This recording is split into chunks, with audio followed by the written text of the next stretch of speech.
Hello, everybody. Welcome back to another episode of the Epically Average podcast. I am joined today by my wonderful partner in crime, my music maestro, my bald lover himself, Dan. And only Dan this week, I'm afraid. Say hello, Dan. How are we doing?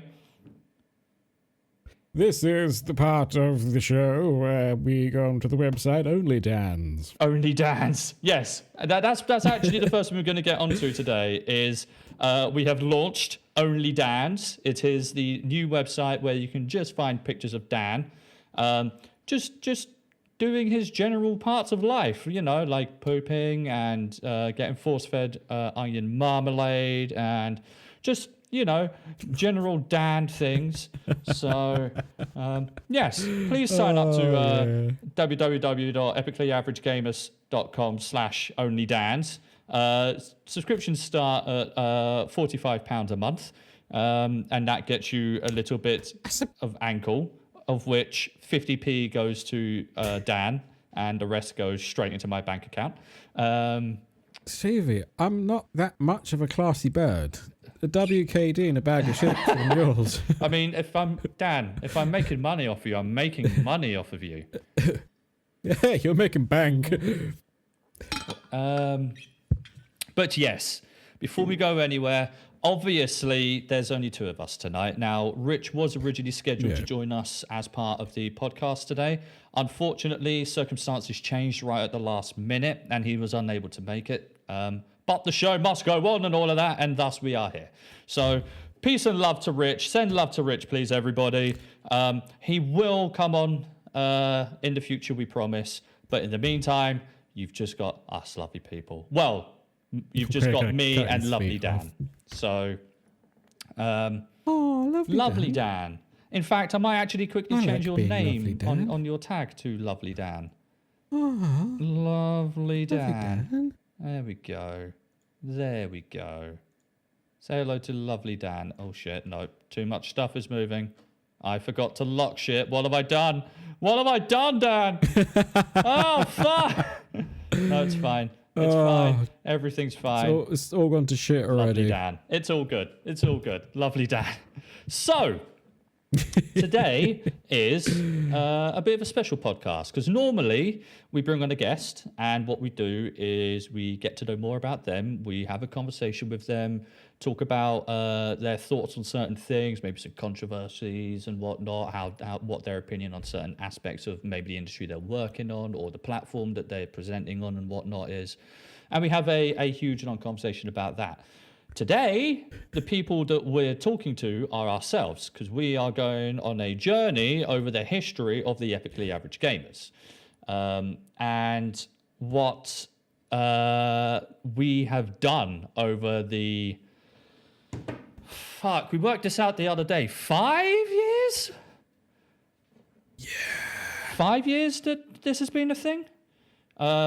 It's been a long time. Because I wasn't in it from the beginning. I came in towards the end of 2016, right? Yeah. So, Dan, you're going to have to explain to us how all of this birthed as a thing, as a concept.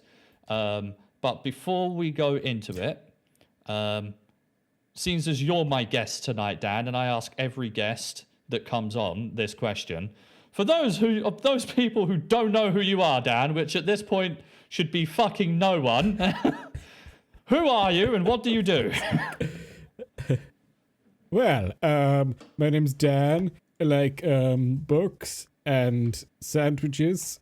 Sandwiches. I make music. I'm here to support you and just do general administrative duties for you. And I would start off by saying that you're very handsome and I love you. Perfect. Thank you so much, Dan. Thank you so much. I think basically the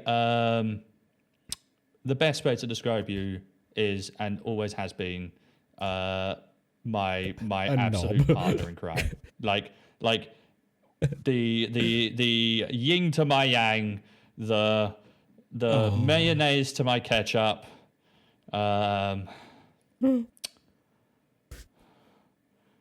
Yeah, just the milk to my cereal. So welcome on in. My money shot to my face. Yeah, that's right. The cream pie to the prom night regret. That's what you are. The rohypnol in my drink. This is taking a turn. Oh my god, what the fuck? Yeah. So, we've Dan. been raised. Oh, yeah. We have been, since you mentioned it now. I forget this thing. Shh, it's We've got okay. excited. There's no more rules. There's no more rules. It's all right. Anarchy. Just pretend nothing happened. Anarchy on the podcast. Fuck's sake. But yes, Dan, take us all the way back to Hi. when was the conceiving date for what this channel was? Oh fuck! All right, Conceiving because date. Epically Average Gamers is just the latest form of what we were. The very first iteration that I know of that this took was Bastard Gamers. Was there a version before that? Nah. So, way back yonder, I'm no good at dates. I'm no good at remember. I remember things. I won't be able to tell you an exact date. But way back when, see, I met Rich, who was a founding member of this whole enterprise. Mm-hmm. Enterprise is a great word for this, by the way. At a friend's barbecue. And I was a little bit drunk. And as you know, when I'm a little bit drunk, everyone is my best friend. And Same. started chatting to him, and like he was like, "Hey, do you like video games and consoles?" And I was like, "Yes, I do." Yes, I do. And then, in fact. a little while later, he was like, "Hey." So did this? Was you talking about this the first time you even met, or did this? Is there like a 6-month gap in between? Well, it was basically we got to know each other by talking about video games and all that sort of stuff, and then we got to know each other a bit more. And he was like, "Hey, how about you come round and we'll play video games together?" And I was like, "Yeah, sure, let's do that." And then we both started getting into Game Grumps, the wonderful, wonderful YouTube series. Shout out to Game Grumps, by the way. Seems to be mentioned them now. And we were like, "Hey, we could do something like this. Let's become the next biggest Let's Play channel on YouTube." And as you can tell, that worked out. We'll go into that a bit more in a bit. And I'm now living on my yacht. So I am living on the special epically average space station orbiting around Earth with my crazy Bruce Wayne money. You got this. Yeah, I got the space station. Got the space station? You went for the yacht, I went for the space station. Sure, it means that I can never return to Earth because I don't have the money to come back, but, pros and cons, right? It's fun because, like, the yacht has the pod noodle machine. So that's, like, I don't know if we've gone into this in the past or not, but we'll go into it again. Like, that was the really weird thing for me, was the fact that you and Rich started this, and like my first interaction with it was as a viewer. Like, I was browsing Facebook one day. I think I had just left the job, and lo and behold, a video popped up on my Facebook from Rich. And I know that Rich has always been into his video making side of stuff. Rich is an amazing editor,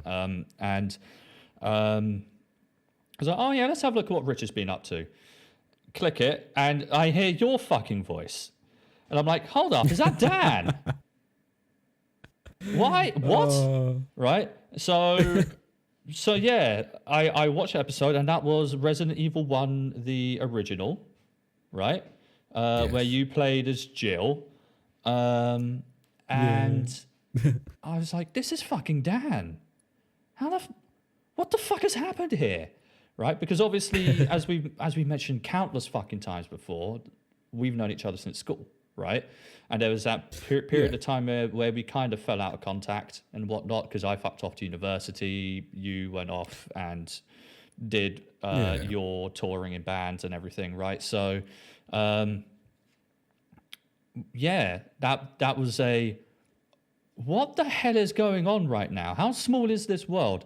And then I remember it was because you was releasing daily at this point, and I was watching daily, right? And I remember on like episode 2 or 3, it's whenever you got to the dogs, right? You remember the dogs that jumped through the window at you? Fuck out of me. Yeah. And Rich started fucking around with you with save states, where you'd be playing and then you just load a save state and you'd be against the dogs again. And while it was hilarious, I had to message him and be like, you need to not make it so blatantly obvious that you're using an emulator, because video game companies don't like that, and publishers can claim your video, which they still can. And then you have to go through a whole rigmarole process of, no, I own the console, no, I own the game, see, here you go. And at that point, you still might not even get your video reinstated. So it's like, you need to be careful with that. And then we got talking a little bit more, and he was like, oh, you like video games as well, don't you, Stevie? I'm like, yes, I do. Hence why I make them. He's like, well, do you want to come and do the Chris playthrough? I'm like, yes, I would. I would absolutely fucking love to come and do the Chris playthrough. Because at that point, I was looking at starting like a YouTube series or something. Because I was looking for some form of creative output that wasn't just my job, right? And yeah, a week later, we were all around Rich's, and lo and behold, we were playing Resident Evil 1 again. It might not even have been a week later. In fact, compared to your recording time and the upload time, it probably was a couple of months later, right? Yeah, definitely was a couple of months, because like during that interim, I didn't know that you knew Rich. Right. And he was like, oh yeah, I've got this friend who's going to come around and play like the Chris Barter Resident Evil. And I was like, great. Okay. What's his name? Oh, his name's Stevie. And I was like, okay, I know. Yeah, cool. Let's go meet up with him and yeah, go for it. And then when I got there, you were there. I was like, how the fuck do you know each other? I mean, oh my God. Like, such a small scare. It's like a scarily small world. Yeah. Right? But so that's just so weird. It's so weird. It just weirds me the fuck out. It really does. But it's really cool in its own right. But the amazing thing about it that I loved was the original style that we had for like the aesthetic we had for our videos with went back when it was Bastard Gamers. And I'll get into a bit on why we changed from Bastard Gamers to Epically Average Gamers later on. The answer's pretty obvious, but we'll still go into it a bit. But for those of you who don't know, we used to be called the Bastard Gamers, and we were predominantly a YouTube Let's Play. Like, that was all we did. Rich drew these fantastic little potato heads for each of us that he animated by drawing every frame and taking a photo of it and putting it together in a video editor for an intro. I wish I had a video of it to play you. I really do. But we don't. So I've got one somewhere on a hard drive, and I'll put it in on the video. This is uploaded to YouTube.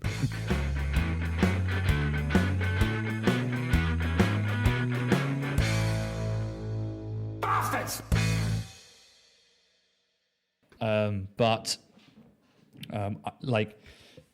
Those were the good days.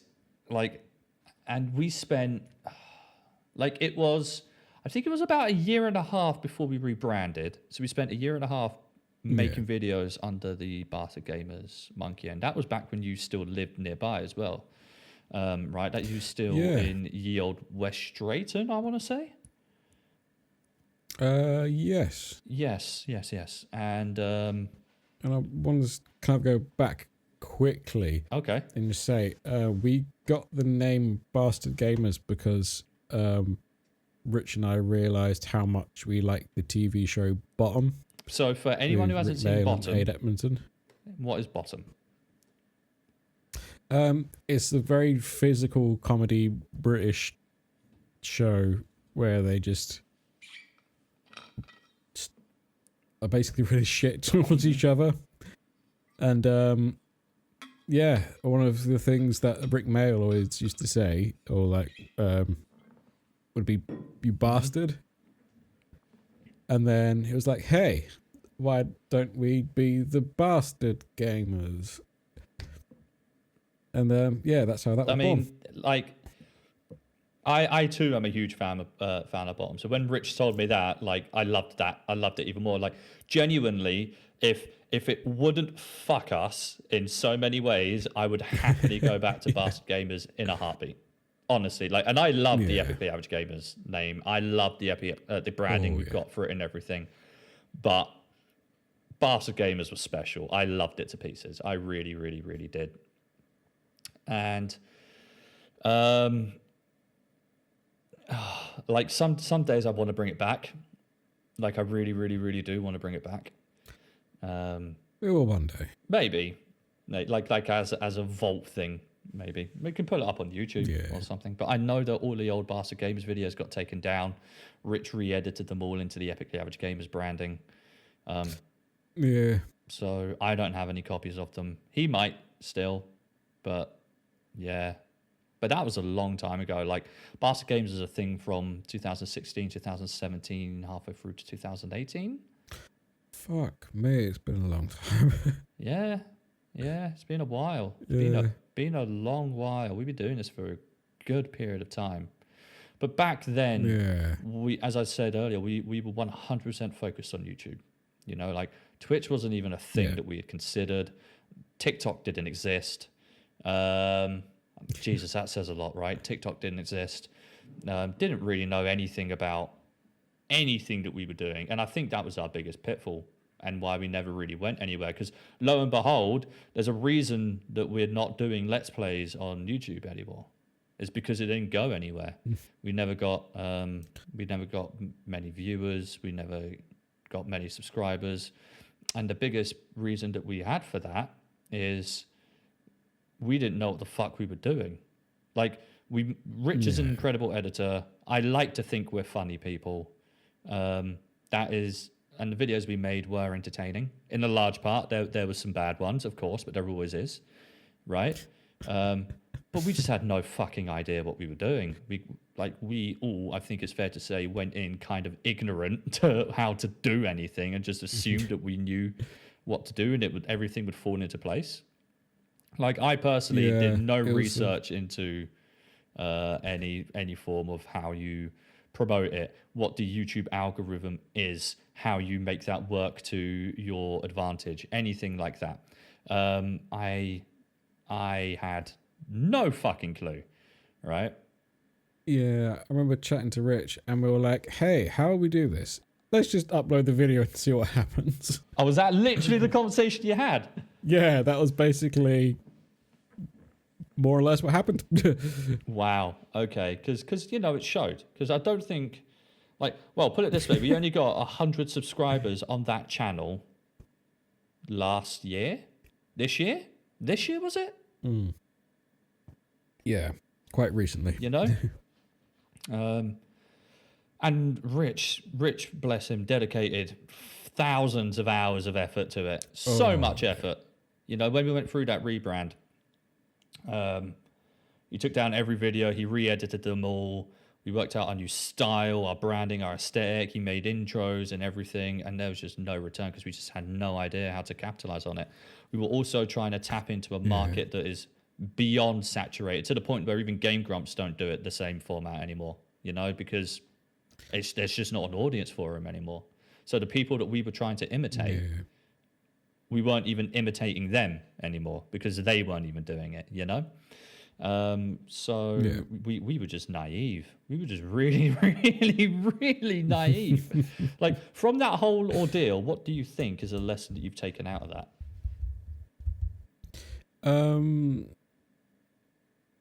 Do your research and have some sort of plan. If you're just kind of like going to do it for you Mhm. and just to look back on and just like shit conversations you have with your friends and you think it's hilarious, go for it. But if you want to make something of it, have a plan and do your research. That's not a bad Sorry, I was shout, trying to actually. I think for me, the number one thing I took out of it was you need to set yourself goals and actually achievable goals. Yeah. You know, because we didn't back then. We kind of just like we turned up on a recording session and went, "What should we play? Fuck it, let's play that." Okay. Sat down and record. Like, Jesus, I just remembered how we used to do our first round of recording sessions. Sit down and play a game for 10 hours straight of recording on a Saturday. Yeah. Like, we'd go around to Rich's for fucking midday, 1 o'clock, not stop recording until sometime having dinner at like 8, and then another recording session till like 2 in the morning. You know? Yeah. And then we'd have a sleep, wake up and do it again on Sunday until we had to go home because we had obviously work on the Monday, right? Yeah. And you'll like admit to this, like there'll be certain points where we were doing that and it was getting late and now just completely like shut down and I'd lie on the floor. Yeah. And I'd be like, yeah, I'm totally watching it, contributing to it. And I just wouldn't say anything. Yeah. No, I remember that. I vividly remember And you were that. just like, Like, you were laser focused on everything that you were playing. that was the only way that I could do it to stop doing exactly the same thing, you know, because we're human. There's a reason that we try to. We both got aspects of ADHD. Trying to keep attention on anything for that fucking long is a trial and a half, right? And I'm struggling even more with that in later life now, trying like keeping focus for longer periods of time. I'm having to find so many ways to manage focus and whatnot as life goes on. Video games, like just laser focus on video games was the only way I could do it, which is why when you look back, if you ever do look back at some of those videos, you'll notice that my conversation goes to shit as well. Like the gameplay is still there, but the conversation is being 100% driven by Rich because all of my brain power is on keep your eye on the game, keep your brain power on the game, because otherwise you're just going to shut down and fall asleep, right? The problem then is Rich runs out of shit to say and we just end up talking about utter bollocks as well. And that was the other biggest problem that we had, was we never ever planned any of the shit that we wanted to talk about ahead of time. So we just spoke utter crap. We just really did speak utter crap. Like, Dan, you're right. Yeah, I'm fine. You want to go sleep? Nah, I'm okay. Stevie, you okay? Yeah, just need to move this thing about in inventory. Rich, right? Yeah. So, how's your foreskin? Literally, yeah. Like quite literally. And just conversation topics of Rich, we really can't talk about this. This will get the video taken off YouTube type stuff. And he's like, well, I literally can't think of anything else to say. It's like, fuck. And then when get to that point, exactly right. If we're at that point where the only question about. that you can ask is stuff like that, we need to stop. We really need to stop. So yeah, we just never really had any goals or plans for anything that we wanted to do. So that is a thing that I'm trying to always have going forward now, and not just have a goal of we'll record on this day, we'll do something on this day. It's what am I actually trying to achieve with this? It's like a SMART goal. What am I trying to achieve with it? How is it actually doable by myself? When am I trying to get it done by? Who am I trying to get it done for? It should always be me, but sometimes it's both of us as well, type thing, right? So, and that has. How does it make Stevie feel? Yeah, right. And that is, I can now actually measure growth in our channel with that. We had none of that before. We had none of that before, and it was just like, is anything that we're doing actually working? You know, and that led to a whole bunch of existential crises. So, the memories. Like I remember having a conversation with Rich, like, Rich, I don't think we can do 10-hour gaming sessions anymore. And his response was, thank fuck. Just thank fuck he said that. It's like, why didn't you say before? Yeah. He's like, I thought it was just me. It's like, oh God. It's like we all had the same feeling of like despair, like we would be doing it for so long, and no one said anything. Oh, it was funny. It was really funny. The other thing we used to do was get drunk as well. And we spoke about this a little bit when AK was on. And that's just a bad idea, people. Like, if you want to do a one-off drunk thing as a laugh, knock yourself out. It's funny as a one-off. But, you know, when every single series you have in the later episodes just devolves into chaos, nonsense, and bullshit because you're too drunk to actually fathom what the hell it is you're actually doing, it gets old very quickly. Gets old very quickly. And even Rich will admit as well, like, if we were doing like a drinking session while gaming, we'd be on our first ones, and he can sync them so quickly. He'd be on his like third, and he'd be like smashed, and we were like quite pleasantly pissed. And then he'd be like, he's drunk. I've always referred to him as a black hole when it comes to liquid. Like, that man can consume even liquid. Water. Like, he could drown an ocean. He could empty an ocean, rather. Like, he could drink a whole ocean. He's part camel. Maybe. But when that seal gets broken, every 2 minutes, he is in that bathroom for like 20 minutes. It is somewhat terrifying. But the way he does it's great, because like he'll pee and then sit back down, and they go, I need to pee, and his missus will go, oh, for fuck's sake, you've just pissed. Pretty much, right. Oh, it was funny. It was really, really, really funny. What was your favourite memory at that time? I can talk about mine if you need some time to think. Yeah, go on then. So I think my favourite memory is when we started playing Final Fantasy VII, and I was trying to keep you both involved, right? Make sure that everyone was following along, because it was one of those games that I knew that if you didn't follow along, there was no point you being there anymore, right?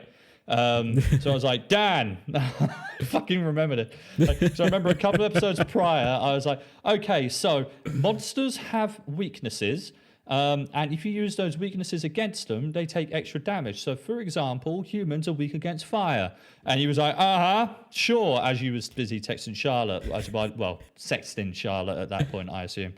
And yeah, definitely. 2 hours later, we were fighting against something, and I was like, Dan, why am I using fire against this enemy? And you went, don't know, Stevie, don't care.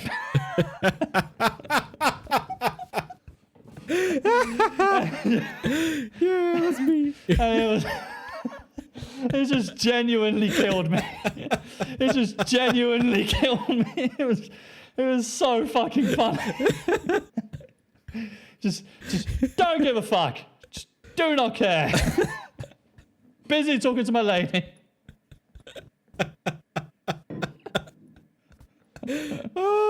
And it was like, well, we've lost Dad. Like literally this was like, okay, Dan's gone. He's not following the story anymore. But my God, what an exit. What an exit. I just remember there's a picture of me somewhere, like laying on Rich's floor with like my leg up on like the sofa, just like texting. Oh, it was great. So that's my favorite moment from it. I'd say one of my favorite moments and one of my most painful moments is one, thankfully, which you said, no, that's a really stupid idea. I'm not going to do that. And that was when me and Rich played Crash Bandicoot. Oh. And every time we died, we'd take a shot, like a full shot of chili sauce. Yeah. So. Let's cool it down.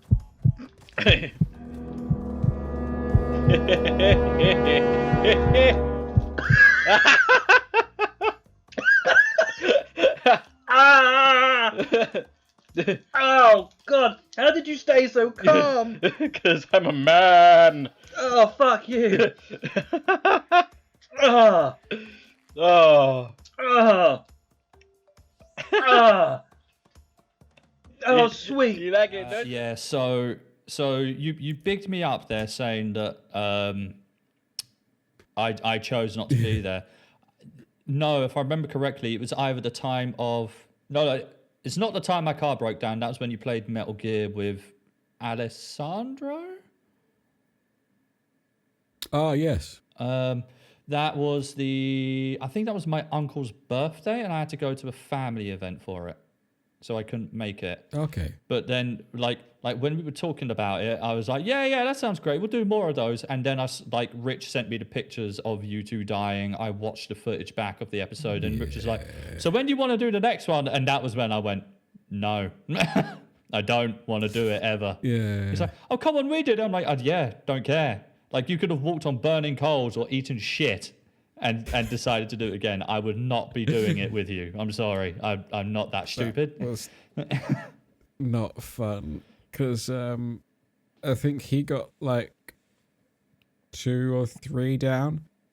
I got like 5 or 6 because I'm bad at games. Okay. And it got to the point where like you'd put it in your mouth and then your body would be like convulsing because it shouldn't be something that you're physically swallowing. Yeah. And I was like, no, no, don't do it.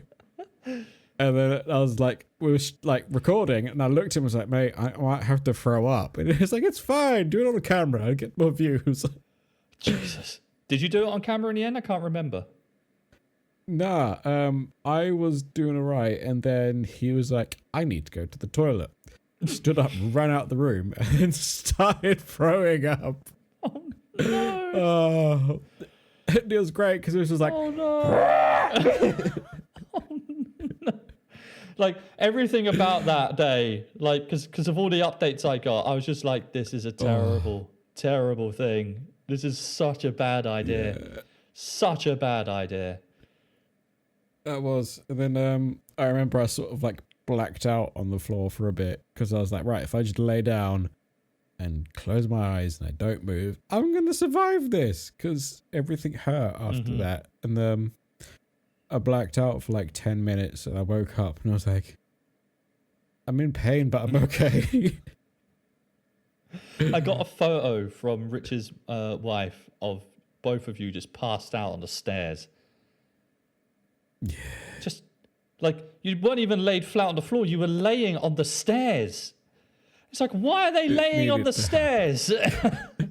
Like, people don't lay on stairs. like at which point, like I think I was in. There's this really good. There's a place near where me and Dan grew up called, I think it's called Horton, something like that. And there's a really good Chinese restaurant there called the Dragon Palace. I was there for my uncle's birthday, having amazing Chinese food, looking at you two dying, having just eaten or swallowed copious amounts of questionable chili sauce from a fucking bottle shaped like a skull. I want to point out, you know, like this was not a clever idea in any way, shape, or form. So, look, I was very smug. Not a clever man, Stevie. I was very smug. Yeah, wanker. Yeah. It was good times. But Yeah. so that's your favorite moment, is it? Yeah, just because it was like a shared pain, like we went through that together and we came out the other end, and I'd like to say that we were smarter and we were wiser and we're never going to drink several shots of chili sauce ever again. Yeah, pretty much. I mean, that's yeah. It's a bonding experience. You had a wartime band of brothers bonding experience over chili shots. Congratulations, It's like being Dad. in a plane crash together and surviving. Yeah. Well done. So, was there, before we move on from the era of the Bastard Gamers, was there a you mentioned Game Grumps. Was there any other inspiration that you drew from? Because I remember conversations we've had in the past around you were trying to invoke personas, right? I think it was when we had AK on. We spoke about this briefly, right? The idea was you was going to invoke the persona, and that led to the situation of kind of running out of material because that's not who you were. Who was you trying to be, Dan? I really don't know. Because I think at one point we were both trying to be like the funny guy. But which funny guy? But where does Dan draw his inspiration from when he's not being Dan? Because I found that so interesting. Because I turned up day one not being anyone but nerdy Stevie who knows a lot about games, probably more so than an adult person should. Like I never had any mention of be a persona, you know, like or if Rich when Rich said the words to me, yeah, we're doing a let's play like Game Grumps, he meant like invoke Game Grumps, and I heard in the same format of Game Grumps and just didn't understand correctly. Yeah, I think like all of my spirit animals mix up between like Matt Berry. I mean, that's a great spirit animal right there. A very stupid person. Okay. I guess this is like it's cross between like Matt Berry and he'd be like smooth and sexy and like dreamy, and Homer Simpson. I'd watch that. I'd watch that in a heartbeat. Yeah. How long did that persona thing go on for? In your eyes? Like Far too long. far too long. Okay. Because yeah. Because I was oblivious to it, like the whole way through. You know, like how far into things did I join?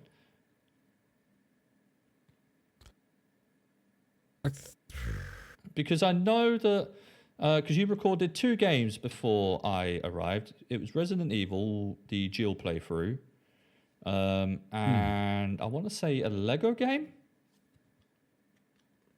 Yeah, Lego Star Wars. That was it. And you recorded them the whole way through, right? So yeah. How long had Barter Gamers been going for since before even I joined? I think maybe like a year. Really? Fuck. Because I would be going around to Rich's on the weekend. And was you recording every weekend as well? And we'd just, yeah. So what happened to all? Because that should have been a lot of footage. Then what happened to all that footage? Was it just a lot of trial run stuff that never saw the light of day? Yeah, a lot of it was bits that we didn't use, or I think bits might have got lost or deleted. Mm-hmm. But yeah, and then there were like some games that just never got released. Just because we're like, oh, this sounds a bit shit, like, we'll just scrap it. Fair. Okay. Like the usual early days type of stuff, right? So yeah. So during those early days, what were the inspirations for Barter Games? And obviously we mentioned Game Grumps. Was there anything else?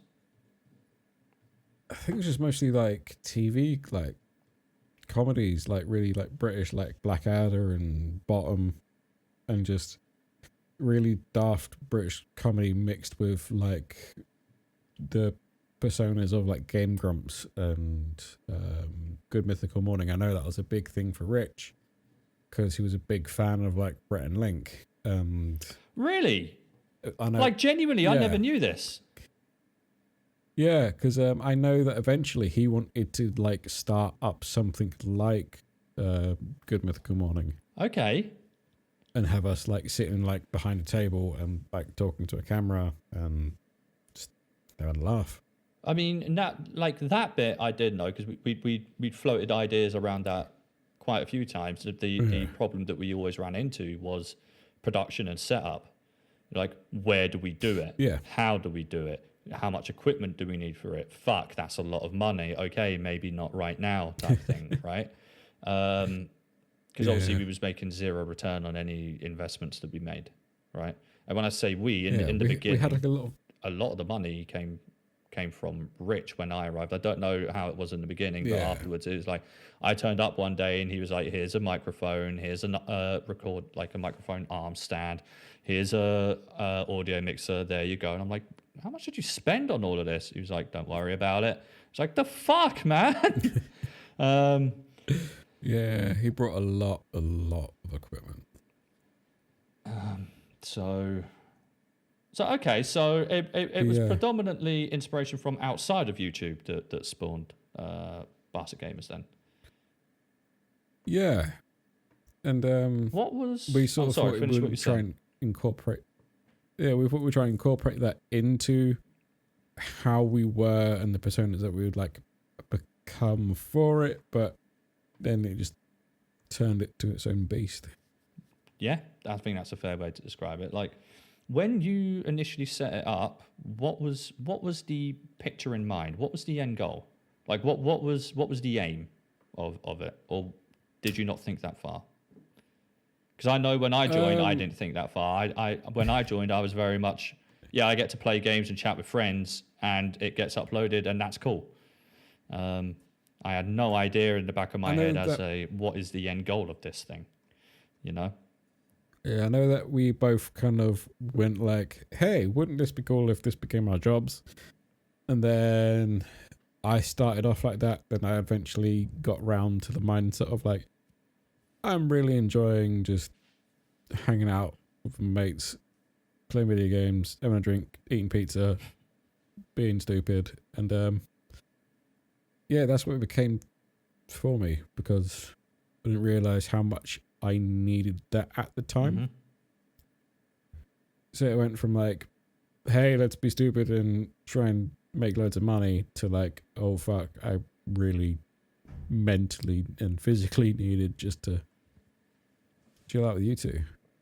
That's entirely fair, actually. Like, I feel very similar. I like when we made the shift from and this was only in like 2019 as well, maybe even 2020, where we fully committed to no longer recording Let's Plays and focusing full time on Twitch. I was really sad for a couple of days because so many recording sessions, and like there's still a little bit of sadness in me about it now, actually, just saying that, and the sadness just poked its head like, hello, I am still here. Around the whole, I really fucking loved those weekends going around for a couple of days, just hanging around, playing games, having a laugh, going to the pub down the road afterwards, or beforehand, or during, you know. Like another memory that's just come back is Worms Drunk. If you remember that, I think that's probably my favorite playthrough actually that we did, where I was so drunk that I was blowing myself up thinking it was Rich. It was funny. It was so much fun. And they're a thing of the past now, but interesting. But, there'll come a day when like we're both in the same country and we can do things. And that'd be nice. That'd be nice again. Maybe one day. Maybe one day. Hey everyone, Stevie here, and just quickly interrupting the podcast to let you know that if you are enjoying what you're listening to right now, we do record these podcasts live over on our Twitch channel every first and third week of the month. We also stream 3 times a week on Tuesdays, Thursdays, and Sundays. So if you would like to come see what we get up to, links to our Twitch channel can be found in the description down below. Otherwise, if you wouldn't mind giving us a like and a subscribe, we'd really, really, really appreciate that. It really helps with the channel growth. But for now, stay awesome, and back to the podcast. So we've spoken a lot about the origins around Barter Gamers and whatnot.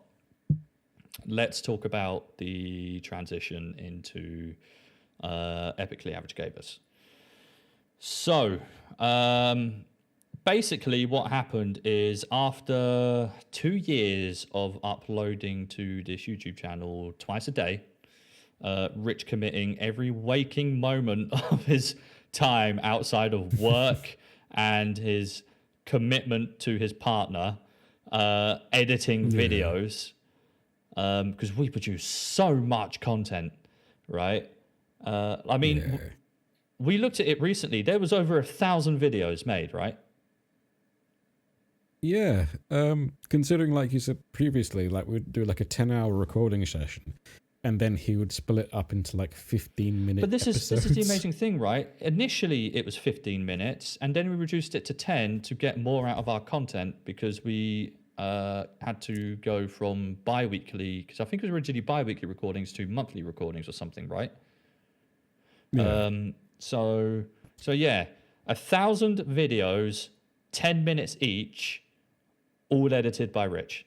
No, some by you, but mostly edited by Rich, right? Yeah.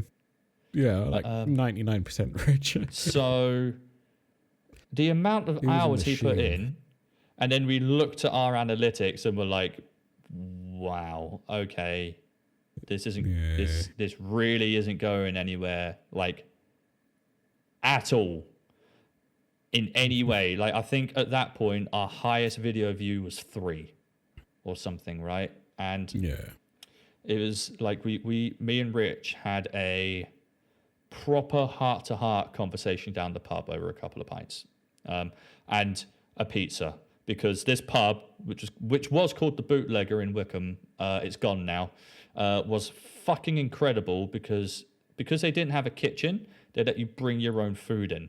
So we just went down to the local pizza place, got ourselves some large pizzas, some side dishes, a lot, strolled into the pub, necked pints, eating pizza. Fucking beautiful time. One time they had a Mega Drive console set up and I sat and played Sonic 2 from beginning to end whilst drinking with my friends, eating Chinese. It was quite honestly the greatest pub experience I've ever had in my life. Anyway, I'm going off topic. I'm going very off topic. And like we had a heart-to-heart and I was like, Rich, this means a fucking lot to me and I would hate to see it go. But I'm not the one committing my every waking moment to this for quite literally zero gain. You know? We need to have the conversation of, is this worth it anymore? Like, what do we do? Because we either replan and redo, or we abandon and walk away. Because this is an unfair requirement. Your wife is getting pissed off at the amount of hours that you're committing to this, quite rightfully so, for zero return, right? And that's a totally legit thing. So what do you want to do? And he's like, well, ideally we carry on doing it. It's like, okay, so we need to rethink how we're gonna and tackle this like approach to it. But the other thing that we need to talk about is our brand, because our brand right now is Bastard Gamers, and that obviously has a swear word in the name, which means that we're not going to be picked up by any sponsors, because no one wants to associate themselves with something that's a literal swear word from the off, right? It also doesn't paint a very professional image of us. And while there are examples of people in the world who have an unprofessional image who make a shitload of money, Dr. Disrespect, for example, and whatnot, right? Or even Game Grumps, you know, like Aaron. Aaron is known for his temper tantrums. It's his whole fucking thing, right? It is. Yeah. They are an exception. Don't strive to be an exception in an oversaturated market. Why the fuck would you make life so much more difficult for yourself? Don't do it, right? Yeah. So we need to change our name. And as I said before, it fucking killed me saying those words because I love Barter Gamers. It's great. Or was great. And we went through like, Jesus, 3-4 weeks of new name suggestions, new branding ideas and all of that crap. And we, like at one point we was going with something like the Gaming Legion, and we were going to call our fan base the Legionnaires or something, right? That was the closest we got to actually aligning on something. So we was moving forward with that. And then I can't remember who came up with it. I don't know if it definitely wasn't me. I can't remember if it was you or Rich. Was it Rich? Yeah. Who came up with the name or with the idea of let's have something that is that is heroic in how mediocre we sound, or that is heroic sounding but represents how mediocre we are, and came up with Epically Average Gamers. And then, because we're all dyslexic as fuck apparently, and we only realized recently, we rebranded to the Epically Average Gamers and fucking spell epically wrong. And have been spelling it wrong for fucking 3 years at this point. Yeah. That was great. Because we recently, well, how we found out was I saw a Twitch channel called Epically Average Gamers. And I was like, hey, they spell it the same way that we do. And you were like, well, yeah, how else are you supposed to spell it? And I was like, well, we spelled it wrong because we can't spell. Because it's Epically. Epically. Yeah. But, and someone's just alluded to it in the chat as well. Like, what I love about it now is it further emphasizes just how mediocre we are, you know? It helps get the point across in my eyes. But my God, I laughed so hard for so long when you pointed that out. I was actually howling with laughter just at the realization for how long we've been doing it for. So funny, so goddamn funny. But yeah, going back to the point. We rebranded as the Epic Average Gamers. We came up with a new branding idea where it was the more pixelated, gaming-focused stuff opposed to our potato heads. Rich created an intro where it was a player select kind of thing. For people who've been around from the beginning of our streaming, you'll remember that the intro used to play at the beginning of every stream. And yeah, it became a lot more focused on the games we were playing and us trying to play them and talking about them rather than this whole persona type thing. Trying to be, because we were called the Bastard Gamers initially, we were being kind of like bastards to each other. We dropped all of that. And there was a more focus. I remember in that. Oh, sorry, what were you saying? So I was just quickly say, I remember in that whole like process of us being the Bastard Gamers, and we were supposed to be like bastards to each other, and there will be like very long stints of us being like, "You're right. How you doing? How's your mum? Is she right? Do you want a sandwich? Do you want a cup of tea?" And we were just really polite to each other. It's so true. It's so true. It's like, we're the Bastard Gamers. And Rich, would you mind passing me the crisps, please? Oh, yeah, sure. Here you go, Stevie. Oh, lovely. Oh, I better not eat these on microphone. That will come through on the microphone. Oh, yeah, you don't want to do that. I'm very sorry. Oh, yeah. I'll use my I'm very sorry. Shh, sorry.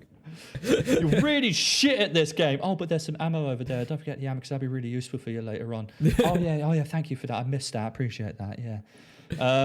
You're a good friend. It's just so dumb, so fucking dumb. Yeah.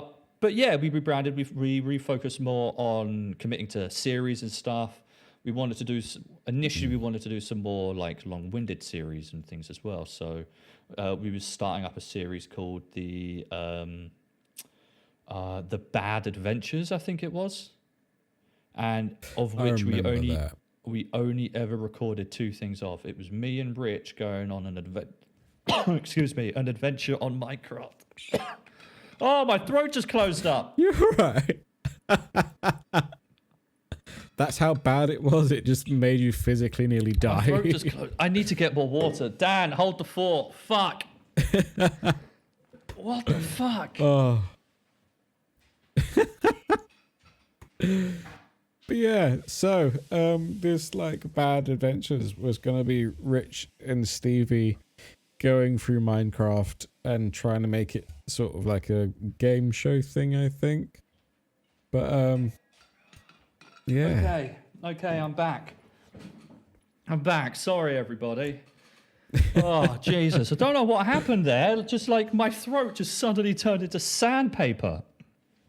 And there wasn't even a build up to it. It was just like just a binary switch of you're fine and now everything hurts. Okay. Okay, so yes. It's like the fact you went Minecraft. So yeah, we were talking about the bad adventures, right? So Yeah. we recorded a couple of sessions of us playing Minecraft with the aim of going from nothing to the Ender Dragon. And again, the personas would come in. I would be like the guru man who knows what he's doing, though it turned out that I actually know fuck all about Minecraft. And Rich would be the idiot, doesn't really know what he's doing at all, even though he's played more Minecraft than most people I know. Right? Don't know why he got that sucked was. into a void. I mean, yeah, we lost him for a couple of weeks, right? And that happened multiple times. I don't know why it ended up that way round when it would have made more sense to be the other way round. But what it basically, and the idea was for it to be kind of like a reality show. So similar to like a Big Brother type thing where it would cut in to footage of us on a chair talking to the camera about certain things. If people had ever seen an online YouTube show called Tabletop by Will Wheaton, similar to that, where they basically sit around and play games and then cut to the people playing these board games. And they give a narration on how it's going for them. If anything bad had just happened, they'd be like, can't fucking believe this person just did it to us. That type of stuff. The idea was we'd have a similar thing. And the result would have been something on the lines of, like, hypothetically speaking, I would say to Rich, okay, I'm going to go out and forage some food or ore or something. You build a house while I do that, right? And what would happen is it would then cut to me going, how hard is it to build a house, right? Like, all it is slap some blocks of wood on the ground. Rich has got this no problem. I fully believe in his capabilities. And then we cut to Rich saying, I talked to the camera like, I don't know how to fucking do anything. I'm just I said yes, and we'll see what happens. And then I'd come back and he's built a fucking monstrosity. And there's literally a clip of it in the intro of this. And I want to point out incredibly staged thing where I'm shouting at Rich going, you put a normal block of wood down. You haven't even lined the fucking thing up. What is this? You put a normal block of wood down. Because in Minecraft you break wood up into planks and then you that's how you make your resources stretch. And that's just a huge fucking waste of resource, right? So that was what it was. It never fucking went anywhere. We recorded, I want to say, like 40 hours of footage, of which it never went anywhere because he got so swamped with redoing all of the videos into the new Epically Average brand that we had done previously. And what happened with that was all the good intentions, like from my perspective anyway, all the good intentions that we had around the rebrand and refocusing and everything went out the window because we lost so much time to work on these new things, to reforming the old stuff into the new. Whereas what we should have done is written everything off that we had done up to that point, and just started at new, which is kind of what we've done now. We had our refocus at the beginning of the year, which is I'll get into that refocus later on. But yeah, we just lost so much fucking time, and it meant that even with the stuff we were doing, because we even had help from like AK when it came to our rebranding and everything, like how to promote it to people. Because we had done no research. We had no idea how to make a good looking thumbnail. We had no idea how to structure it in YouTube properly so that the episode's uploaded correctly. It took AK coming in and being like, you're doing this wrong. You're doing this wrong. Your thumbnails are all over the place. episode orders fucked. You've got multiple episodes under the same name. You've got all of these problems. You're not hitting potential YouTube analytics possibilities because you're not doing this, this, and this. Your tags are fucked. You've got 400 tags on each video and all of that, right? Yeah. And we spent so much time reshaping the old into that we never made any of our new. So even with all of that, it never went anywhere. Like, we gained more followers, we gained some more subscribers, nothing substantial. I think the highest we ever got was maybe 60 subscribers, you know? Maybe around that ballpark. And I look back on it now and I'm like, wow, we had so much potential there that we squandered just because we didn't fucking know. You know, what was your opinion during all that period? Because that was when you moved up to York and your involvement personally obviously died down a bit more because you couldn't physically be there every recording session because, you know, public transport in the UK outside of the town you're in, like coaches, trains, all of that is ridiculously expensive. Yeah, I remember, like, from where I used to live to York, just to travel up to see Charlotte was 4 hours. And then I remember I tried to do it once to you guys for like a session, and it went around some really like convoluted way through like Oxford, and it took me like 8 hours. Yeah, I remember that. And I got there and I was like, okay, I gotta leave now. Bye. Yeah, basically, right? Like you left on the Saturday, arrived. No, did you leave on the Friday or the Saturday? I think it was a Saturday, and it got there really late. Yeah, right. So it's like Saturday recording session gone, record in the morning, and then you need to get on the train or on a coach back for Monday. It's just like, wow, that's just not fucking like.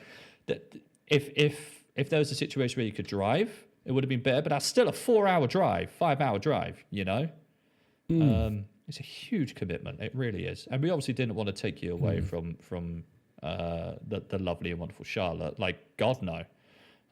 So it's just like, fuck, how do we make this work? And the answer, sadly, was not really, right? It's one of the benefits of lockdown and working out how to do all of this remotely is that distance doesn't matter anymore. Like, obviously, I'd rather have you in the room with me. And like, I would love to reach a point one day where we can do these recordings, these podcasts in a room together. When we invite a guest on, we invite them to a table to sit at, and we have a conversation across the table from each other. I don't know how the fuck we do that. I don't know how the fuck we materialize that into existence. I want that to be a thing, but that would involve either me living in or around York at some point, which doesn't really help me in terms of my careers because there's fuck all around that area of the UK, right? Or you and Charlotte moving out of York somewhere near wherever I end up, but also why would you do that, right? Like, where's the fairness in that? So how the fuck do we make that work? In the meantime, while we figure that head out, office somewhere. all right. I mean, that would be lovely. The epically average HQ. But in the meantime, we've figured out how to make this work remote. It works. I love it. Kind of wish we'd thought about this prior. We needed to find a way to kind of do this, and when like needs must, you find a way. Exactly, right? But it meant that during that whole epically average gamers YouTube period, it was kind of the me and Rich show in terms of content creation, and we missed a Dan because you are without a doubt the funny one out of the trio. We missed that comedic element. We always did, because me and Rich could have intelligent conversations for about 20 minutes, and then Rich would have drunk 6 liters of water and was going to the toilet every 5 seconds. So I spent a lot of the recording sessions waiting for that. Or, like... I just love the fact that there'll be moments where like you'll be like streaming and like there's a clip somewhere of like him ramming a pancake into your mouth or just slapping you senseless. Yeah. Or I mean, this is even before we start the Twitch streams, right? yeah. The Twitch streams followed a little while after. So we rebranded we elected to rebrand towards the end of 2000. In the summer of 2017, we elected to rebrand. We started the rebrand towards the end of 2017. 6 months after the rebrand was when we had our first conversation on streaming. Right? And what I want to talk about this Stevie and Rich show and the rebrand is, for a year, we released nothing. The entire channel went down. Well, it never went down. The stuff was still there. We just didn't release anything new because we spent so much time doing the rebrand. I say we, Rich did. So I'd still go around once a weekend, every month, and we'd do a ridiculous amount of recording sessions, and then that would just go into storage. And Rich took everything down, rebranded all of our content and whatnot. That took a very long period of time. And then we started to think of, as part of this rebrand, let's do Twitch streams as well. Fast forward another couple of months of conversations, figuring out a format and all of that crazy nonsense to January 2019. I think that was when our first Twitch stream went live, at which point the channel rebrand had been live for, I want to say, about 4 months. And we entered the streaming world. And the idea of our streams were to be a way of getting viewers and funneling them to YouTube, which, again, if we'd done our fucking research, we would have learned it is very much the other way around. Like, literally the other way around. That was how totally worked. It totally worked. We streamed once a week, every Tuesday for 2 hours, which basically equated to nothing, because a once a week stream for 2 hours is basically nothing. It's below the minimum effort for you to get on people's radar, right?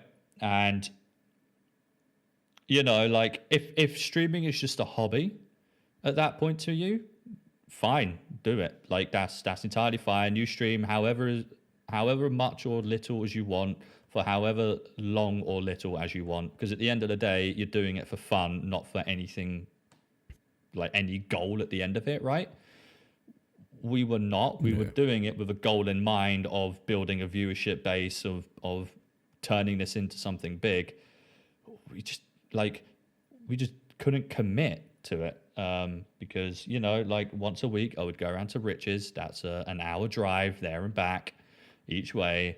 On a Tuesday evening, I would maybe make it in time if there wasn't traffic, and there was always traffic because I lived on the M25, which is infamous worldwide for being one of the worst fucking motorways in the world.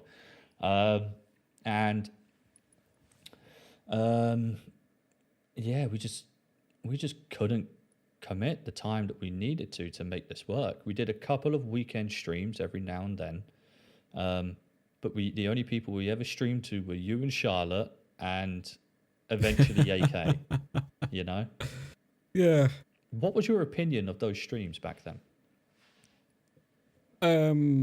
Firstly,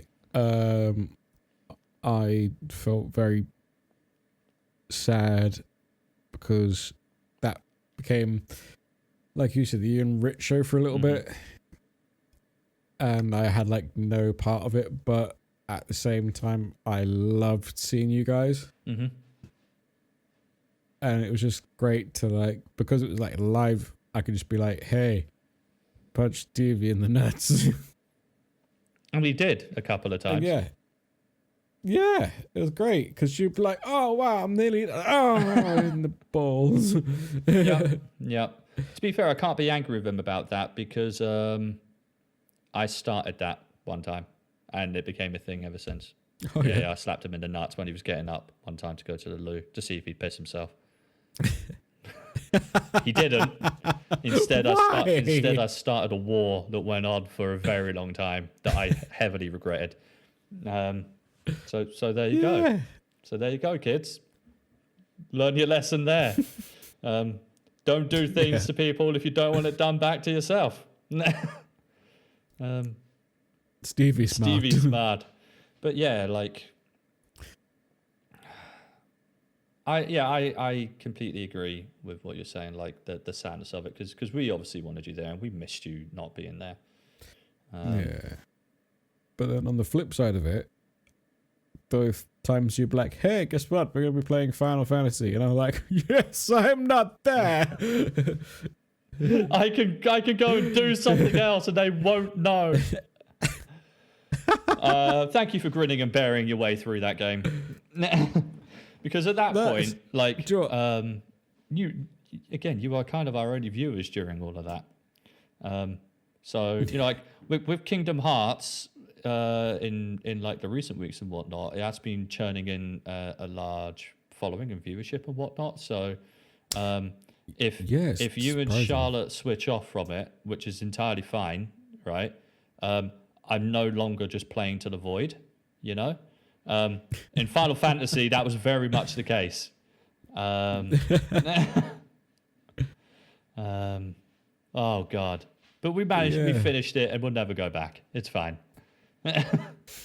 Until the remake that I need to play, because Kakwa redeemed it. Oh, no, we'll definitely be up for that. But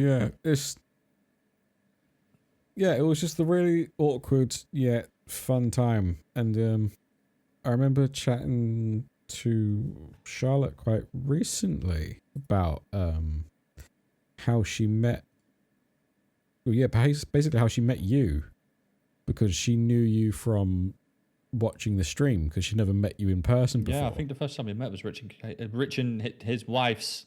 Nearly name dropped someone I shouldn't there. Rich and his wife's wedding. Yeah, and she was like, "Wow, you're a real person. You exist. Am a real person. You're not on my TV."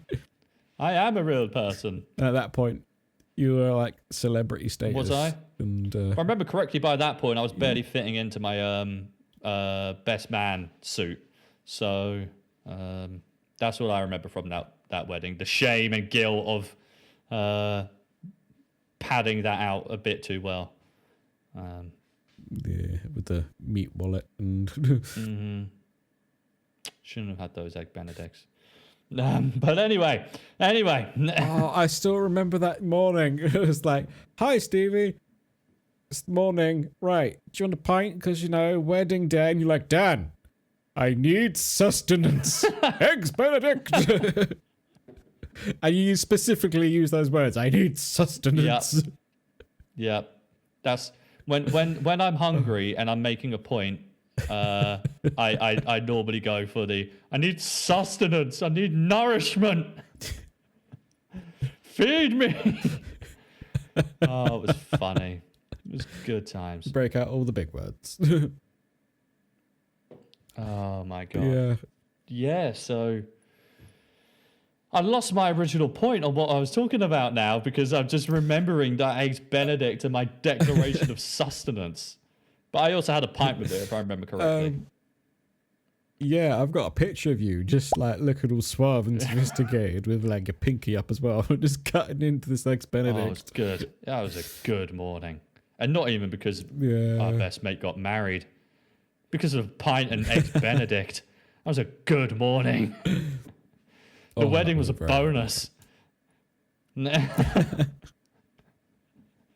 joking, Rich, by the way. It's like, I'm smashed and it's like 10 o'clock. Oh, you're getting married? Oh, shit. We've got responsibilities. Oh, fuck. It was great after which one of us had the ring? Married, there was you. Was it me? I have no recollection. Yeah, I had the camera. I had no recollection of that. Oh, Jesus. Okay. I guess that's just a testament to how pissed I got. Because I did get quite drunk. Are you sure you gave them a ring? I did get quite drunk. There was a lot of champagne that morning. Yeah, here's a hula hoop. Here's your Where's the ring? Wait, that was your ring? Yeah. Like, well, where is it? I'll tell you where it's not. On my hands or in my pockets. Let's play a game. Anyway, what was we talking about, Dan? Beginning of streaming on Twitch. That was it. Yes. So we were streaming once a week to Dan and Charlotte, and then eventually AK, and spent like a year and a half doing that with, again, zero growth. And I think that is, like, if there is a title for today's podcast, it is zero growth or lack of research, because we did none of that again, and it basically went nowhere. Like, in fact, I'm going to literally right now go to a site that tracks the lot and tell you how fucking badly we did it. Yeah, we not do smart. Like, it's one of the things that I put in the social media of this is discussing the mistakes we made, because I want people to look back on this and not make the mistakes we made, because not only did we make the mistakes, we didn't fucking learn from them. And for 4 years, maybe 5, right? We just refused to learn, and it's kind of infuriating in a way, because we could have accomplished so much more if we had not felt that we had all the answers. You know, at least that was my opinion from myself. Is no, I don't need to do research. How hard can it be? You know, and that's just naive as fuck. That's so unbelievably naive. Yeah. You know? So, for the first... okay, let's go from April... not April. Our very first stream was Tuesday, the 29th of January, 2019. We gained 4 followers... 2 of which would have been... Oh, no. The 4 followers we gained, I can name them right now. You, Charlotte, me, Rich. That was our 4 followers. All right? You and Charlotte and me and Rich's personal accounts. That was our 4 followers on day 1. Right? On day 2, it went up to 6 because 2 co-workers came to watch. I remember that. Or on stream 2. And then, you know, let's fast forward to the end of that year. So October, November, December, we recorded on December 24th. On December 24th, we had 62 followers, right? Which in the grand scheme of things, not too bad, like for a first year. Our average viewers by that point, where's our average viewer line? Average viewer line. Our average viewers by that point peaked 5. You know? It's not the greatest. 5's a lot, Steve. 5 is a lot. So my Twitch account was set up on that day. people. Oh my God. Sorry, I'm just reading someone from the chat typing that. And quite literally, yeah. Oh my God. And it was only 5 people in a car. It's a lot of people. I mean, that's a good point. That's a good point. It was only when we went to after lockdown hit last year, and in April, March, Yeah. around that period. Oh yeah, March. Yeah. Right. It was around that point where we had a conversation and went, let's not do Let's Plays anymore, because 1, we can't fucking do them right now. And 2, Twitch has more growth. Like by the end of that point, we had more followers on Twitch than we did on YouTube.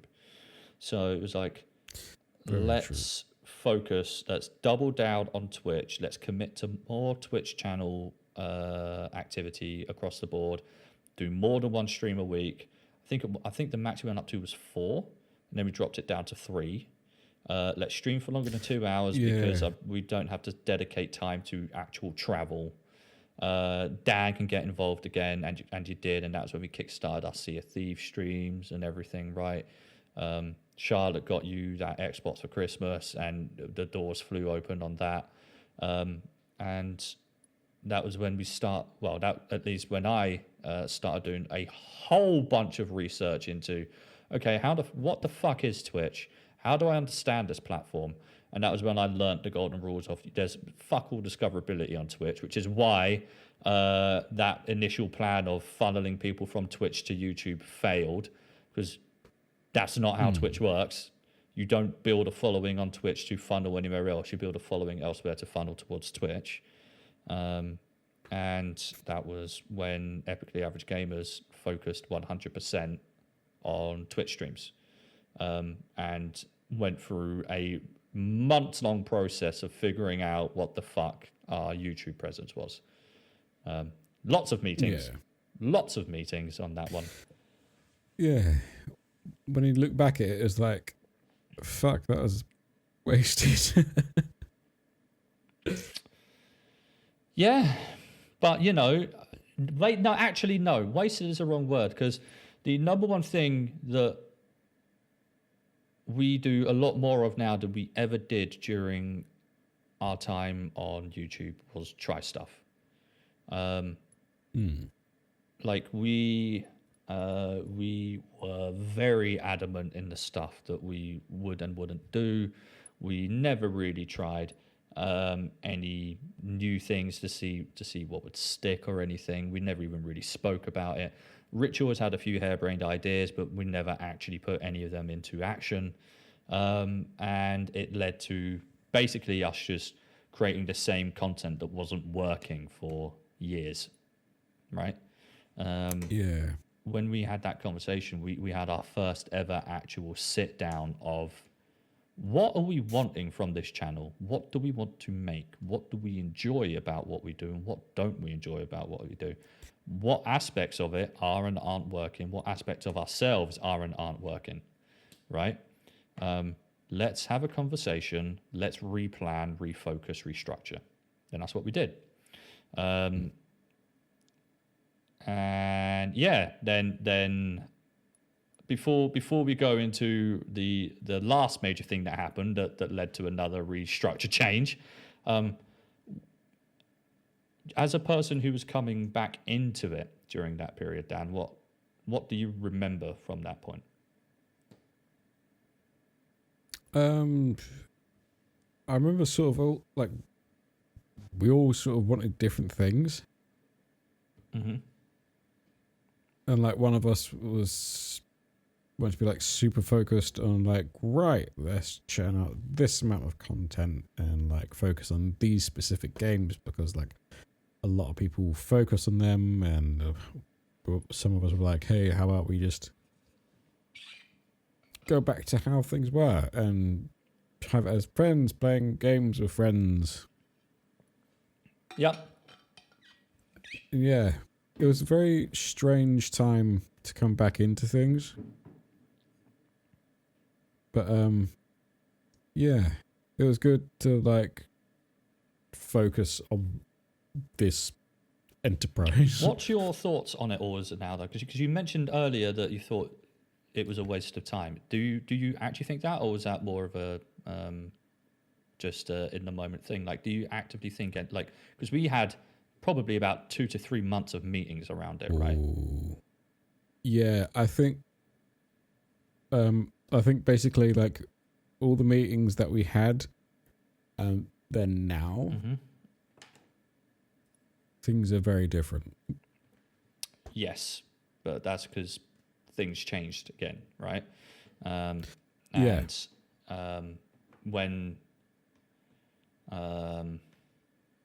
I can't dance around the subject anymore, can I? So towards Stevie is a ballet dancer. I am, right? So towards was it the end of last year? Or Yeah. was it the beginning of So, this like, year?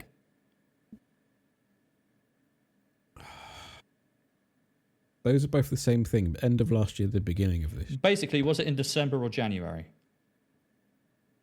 I think it was December. Okay. Because I remember So that it was when we were setting up the charity stream, right? Yeah. And basically, as we all know, Rich hasn't been around for much recently, and that is because Rich has made the decision to step away from the channel. Now, there's not been any arguments or falling outs. We love him to pieces. We always will. He is still, to this day, one of our best friends, right? He is genuinely He is. amazing. Really, really, really is. The reason he stepped away is for two major things. Dan, you've disappeared. Oh shit. Dan, come back. That's not the reason Rich stepped away, by the way. Dan's just gone into the void. Anyway, now Dan's disappeared, and the Epically Average Gamers is just me. Mission accomplished.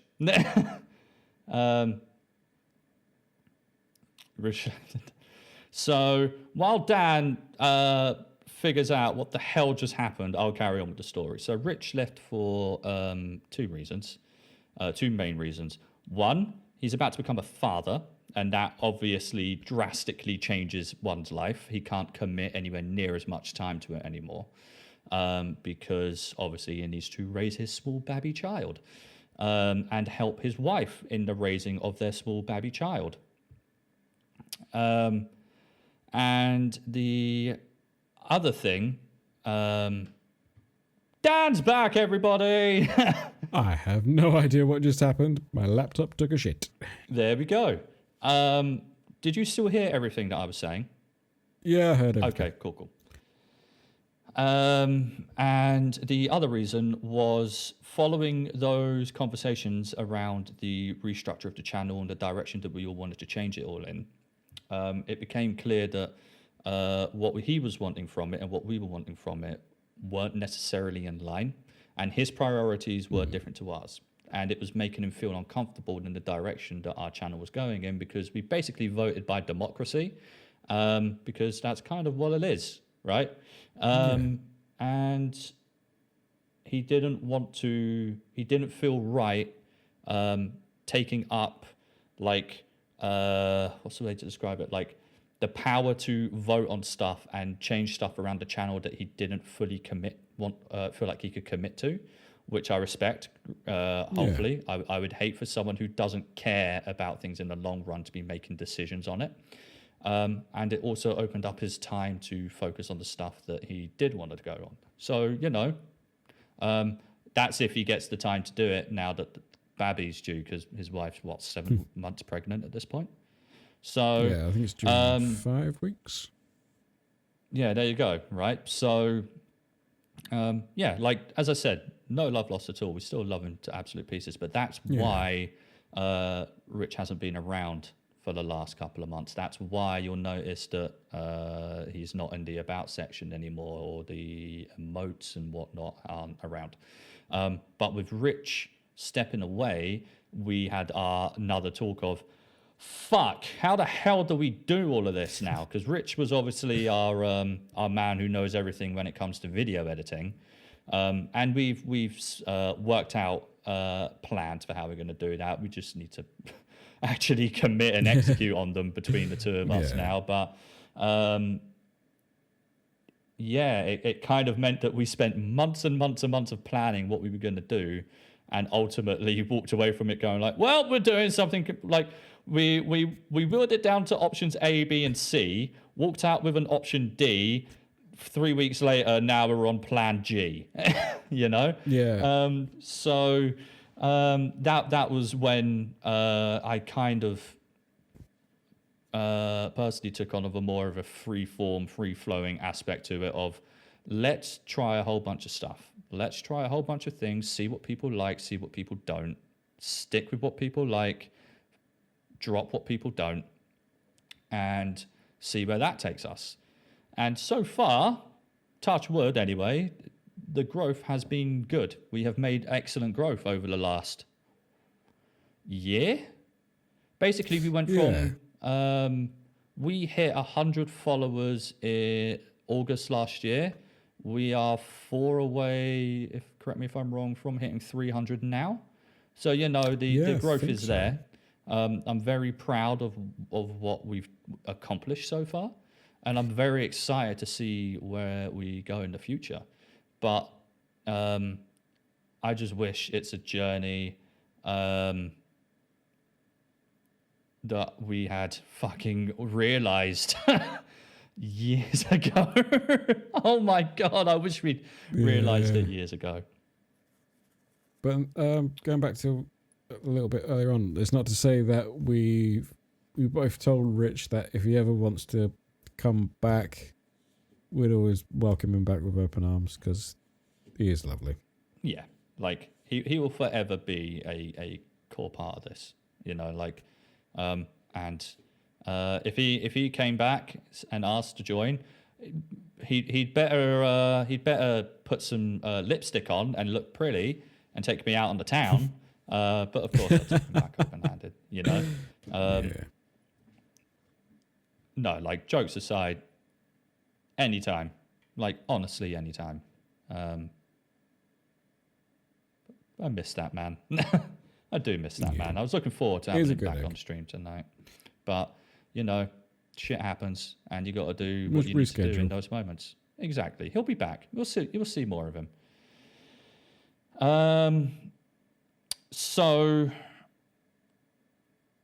I think this brings us up to recent time.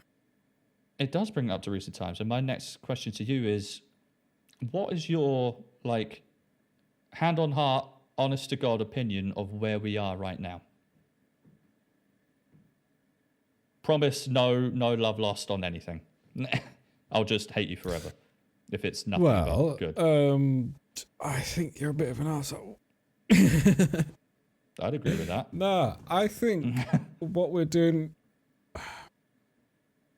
going back to like where we started with this, and I want to get your perspective on it as well. Where we started with this to where we are now, we started off going, right, let's be the next Game Grumps. Mm-hmm. And then I remember when Rich and you did the Minecraft Bad series. I can't remember what it was called. Yeah, the Bad series. Yeah. I remember Bad Adventures. Bad Adventures. Bad Adventures. I remember him pitching that to me as literally like a nod to Game Grumps when they did Guild Grumps. Mm-hmm. Like that Minecraft show that they never meets... did anything ever again of. Yeah. Yeah. But who mentioned it to me is like Minecraft meets The Office. And I was like, it could work, could be funny, but let's see how it goes. And then we started with the live stream, and now we've got this community of just like people from everywhere, like different countries. Like, I wouldn't have expected half of this. Like, half of this I would have been still amazed, but like what we've got now amazes me, and I don't think we could have planned that. Genuinely 100% agreement on that. Like, the fact that we've now built a community around what we do. I didn't realize, probably because it didn't exist when we did it before, how important it is to making more of that content. Because the reason why our initial content failed is because we didn't make it for anyone other than ourselves. We weren't making something that people would want to watch, because at the end of the day, we were just recording what we wanted to do, right? Without any actual thought process into what makes this viewable over Game Grumps, for example. We weren't just doing let's make it like that, but ours is special because it was, let's just make it like that because we just want to play games, right? Whereas now, everything that I think about regarding this is thought with our community in my mind of, okay, so what does our community like? What did they resonate well with? What didn't they resonate well with? What returned people? What made people return again the following week? What made people slowly drop off? Okay, let's look at the trends around that. Let's look at the analytics more. Let's ask people and get their opinions on it, rather than just assuming I know what they want, right?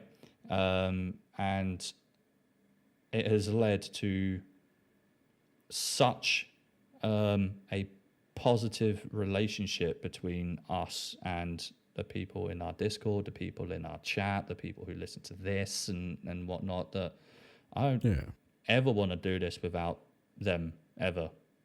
Yeah. You know, like, there is no Epically Average Gamers without our community now. It just does. There's no feasible way I can see this ever existing and working without them. But then, like, thinking back to like where we started and what we planned, did you think you ever get to this point?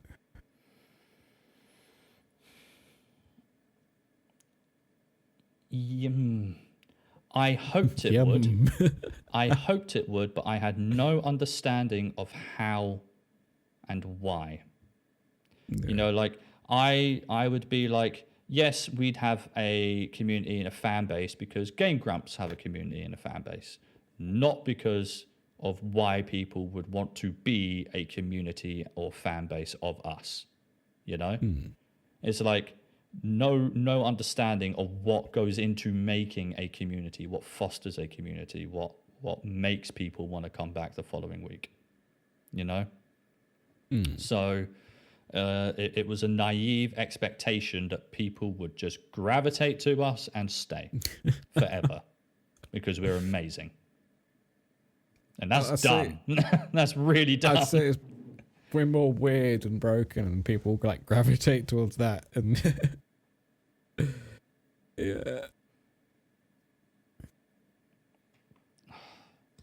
yeah, it's like the fact that we were able to raise over £1,000, £1,200 for Mind in December, and before we went live, £500 was our stretch goal that was 100% unachievable.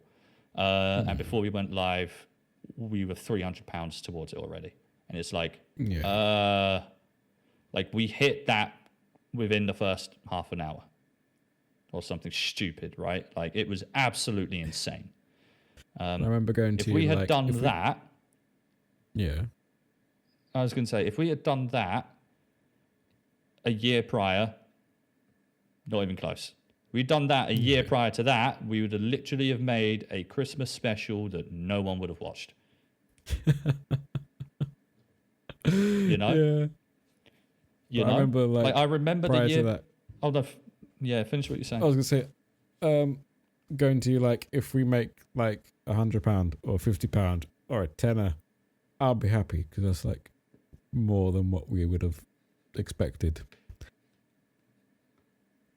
Exactly, right, and that's just a testament to how amazing the people who are part of our community, the viewers that we get in and come back and whatnot are, because you know, like,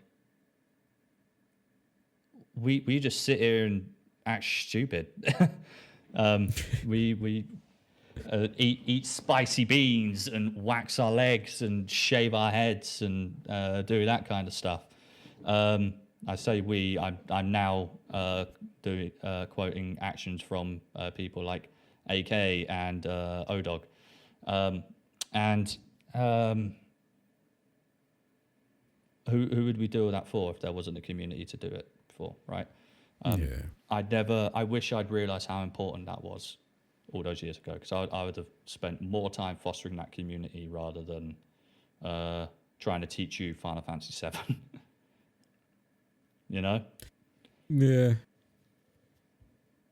I'm still thinking you're going to try and like make me play it one day, and I'll just hate myself and I'm not that cruel. burn I'm not it that in a cruel. sacrificial way. I'm not that cruel. I I watched you play The Witcher 3 while I was high on codeine, having my wisdom teeth taken out, and learned very quickly that those type of games are not for you. And by extension, at that point, Rich. I was getting into that, but at the same point, I could tell Rich, and he's admitted this, he was very bored and didn't understand what was going on. So at that point, I was trying to make him laugh and myself laugh and play the game. That's because those are just not his type of games. Yeah. You know? It's just not his type of games, which is entirely fair and fine. But the moment I saw that you two were playing that, I was just like, oh no. Oh no, this ain't going to go well. But I had a question for you, and I've fucking forgotten it now. You'll come back. Oh, that's annoying. That's really annoying. You got any questions for me, Dan? Yeah. What, like, purely from live streaming, what would you say that your favorite moment's been, or like top 3?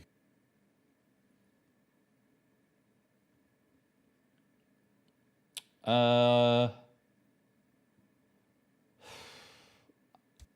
mean, the absolute hilarity on the Christmas special when we put up the OnlyFans stretch goal, and within 20 minutes it was hit. Yeah. That was just fucking mental. Yeah. Adam explaining that the football mini game in Fall Guys is like Rocket League but with people. You got this. Okay, this is a sweet game mode, by the way. I would play this full game. Really? Would you? Yeah, it's like Rocket League, but with people. You mean football?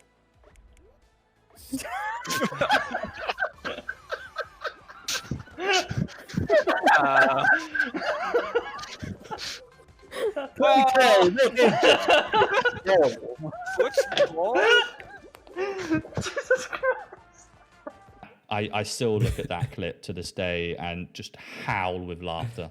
That was genuinely one of my favorite moments. It really, really, really was. But the honest to God favorite moment was the last stream I did in the UK. That whole stream. That 10-hour stream where I had Jake come on, if I remember correctly. And which we don't see much of him anymore, sadly. He's lost to the ether of World of Warcraft. Maybe one day he'll escape those clutches and show his face again. Yeah, 10 hours of just love and support. People wishing me good luck and coming and celebrating the fact that I got a new job and was moving in the middle of a fucking pandemic and all of that stuff. And not only was it an amazing send-off, but it squashed so much anxiety I had about it just because of the love and support I had from these people and from everyone in this community and everything. That was an amazing day. Because from my perspective, right, and you saw it a little bit from my webcam, I was sat in an empty room with everything packed up except for my computer, you know? All I owned was in boxes.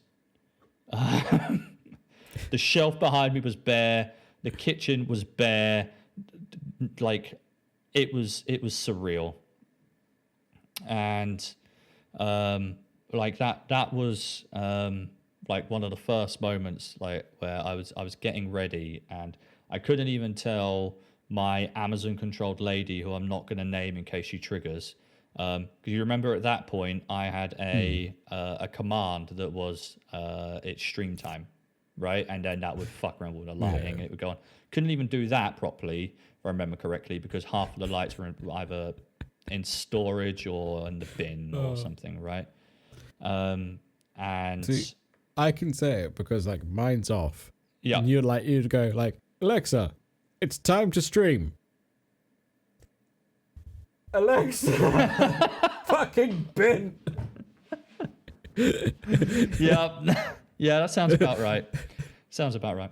You notice I don't use it anymore. Yeah. You notice I never use that ever again. Yeah. I mean, I have arguments with her to this day. I really, really, really fucking do. She drives me up the fucking wall. But yeah, I think that was probably... It's so funny. Or maybe the comeback stream as well, because we had a month off where I was waiting for the Yeah. internet and set up and all of that shit, right? See, Fuck. what I just want to kind of point out as well is when all this kind of like COVID lockdown thing happened, you kind of went, fuck it, I'm just going to stream all the time on Twitch and it's going to be amazing and it's going to give me something to do. Pretty much. And yeah, a lot of this and a lot of the success that we've had and a lot of the people that come and stay here is because of you. And it's not just because of me. It's because of both of us, and because of the wonderful community we've got here. As much as my ego would love to believe it's because of me, I can't take all that credit. Because streaming's been a crutch for me. As most of you know, I live by myself. The country is in hard lockdown. I can't remember the last time I actually interacted with a person in any capacity outside of work. So yeah, this is the only interaction with people that I get outside of work or phone calls with family. So I can just imagine it next time you go and do your grocery shopping. They're like, oh yes, this is like 50 euros. And you're like, oh, touch me. touch me, please, stroke me. No, just give me the money. Love me, human. Love me. Oh my God. Stevie kicked out of Germany for sexual harassment. I just wanted a cuddle. Why won't anyone cuddle me? Oh, Jesus. But no, like, I do appreciate you saying that, Dan. I really do. And as you know, I'm really shit with compliments, but I know for a fact it's not just me. Most people are here just to see what Pokemon I kill, which is fine. I'm down for that. I don't want to talk about it. I'm so sad. Dan doesn't. Have you survived yet? I don't think you survived in any of them yet, right? No. Dan's been killed off. Yeah. Is there something you're trying to tell me? No. Death to Dan! One day you'll survive, Dan. One day. But what... Do you want to talk about the future for a little bit? As in all of future? As in what you want from this for the future? Because we've had conversations about it in the past, like with you getting your own stream set up and whatnot, and for reasons we won't get into, that will happen whenever it can, right? But yeah, what is it you're wanting from this going forward? Just to hold you close and to feel your supple body No, against not mine. from me, from the stream, Dan, from the stream. I think how we're going is going pretty well, and once I get like a setup where I can be more physically involved, and then you can be a guest. Yeah, I think I'll find my own little kind of corner and like have my own days and make everyone watch my weird shit. Do you reckon you'll play games, or because you mentioned before about making music? Yeah, that bit of software that what was it? Loopback that I tried. That was going to be a key piece of like thing that I would have needed to do that. So I need to find like another way, because it lets you do like 20 minutes of just like free stuff, and then you have to pay like £180 to Yeah. Oh, that's a lot of money. That's a lot of Very money. much so. But yeah, once I get my own little nest, I will be making like a stream where like I make music, because there's some of you know, I make music and put out crap, and It's not crap. Dan, that people like it. Dan, you've released 2 little albums now. You've done all of the music on our channel. It's fucking outstanding. Like, it really is. Be proud of what you've done, man. We all are. Never. But yeah. So yeah, I think I'll do a mixture of like a game here and there. Mostly of just stuff that you'll be like, no, Dan, that is an awful idea. Why would people want to watch like 6 hours of Tetris? And, I mean, some people are in for it. What I'm basically interested in finding out is, because we've obviously got Epically Average Gamers, we've now got the Epically Average podcast. Is this building up to the Epically Average Beats? Son of a bitch, that's an amazing idea. I mean, I thought that was what you were working towards already with these little mini album releases. That was just to kind of occupy my ADHD. Oh, well. There you go, everybody. You've just seen the birth of Epically Average Beats. So yeah, I'll need to look into that a bit more. And yeah. Like that realization that just went across your face there. Oh my God, that's beautiful. That is Yeah, that beautiful. could be a thing that can definitely happen. And Epically Average Beats. Epically Average Beats.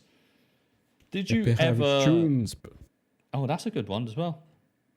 Did you like going back to all those years ago, like when you turned around to me and said whatever weird fucking thing you said to make me laugh my ass off on the school bus?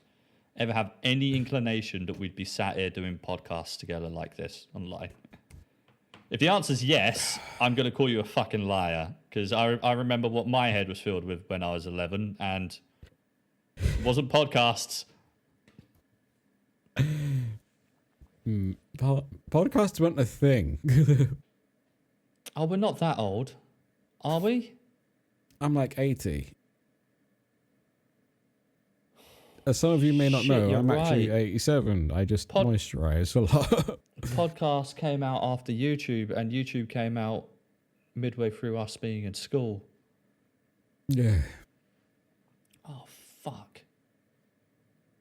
And I remember you had to be some sort of like tech wizard to work out like A, how to get a podcast, and B, how to make a podcast. Yeah. Turns out Jesus. now how to make one is fucking easy. Yeah, you just speak nonsense down a microphone into one of 4 billion recording applications, and then there you go, Spotify. Do what you want with that. Please give us some money at some point. Yeah. But no, when I first met you, as you've seen so many times, I would just go up to someone and I would talk to them. I didn't care who it was. I remember once being like in a coffee shop with some friends, and I just saw like some woman sitting by herself, and I just walked up, sat down next to her, and was like, "You look lonely. Let's have a conversation." And did you? Yeah. Just because. Oh, good Samaritan Dan over here. That socially awkward part of my brain hadn't developed, so I would just be like a puppy and go up to everyone and chat to them and make friends with them. And then they'll be like, "Hi Dan, how are you?" And I'm like, "Who the fuck are you?" I remember speaking to you. We spoke for 9 hours yesterday, Dan. Oh. Do you know what? There was a point in my life where I would go down to the pub, the Crown and Treaty, every Saturday/Sunday,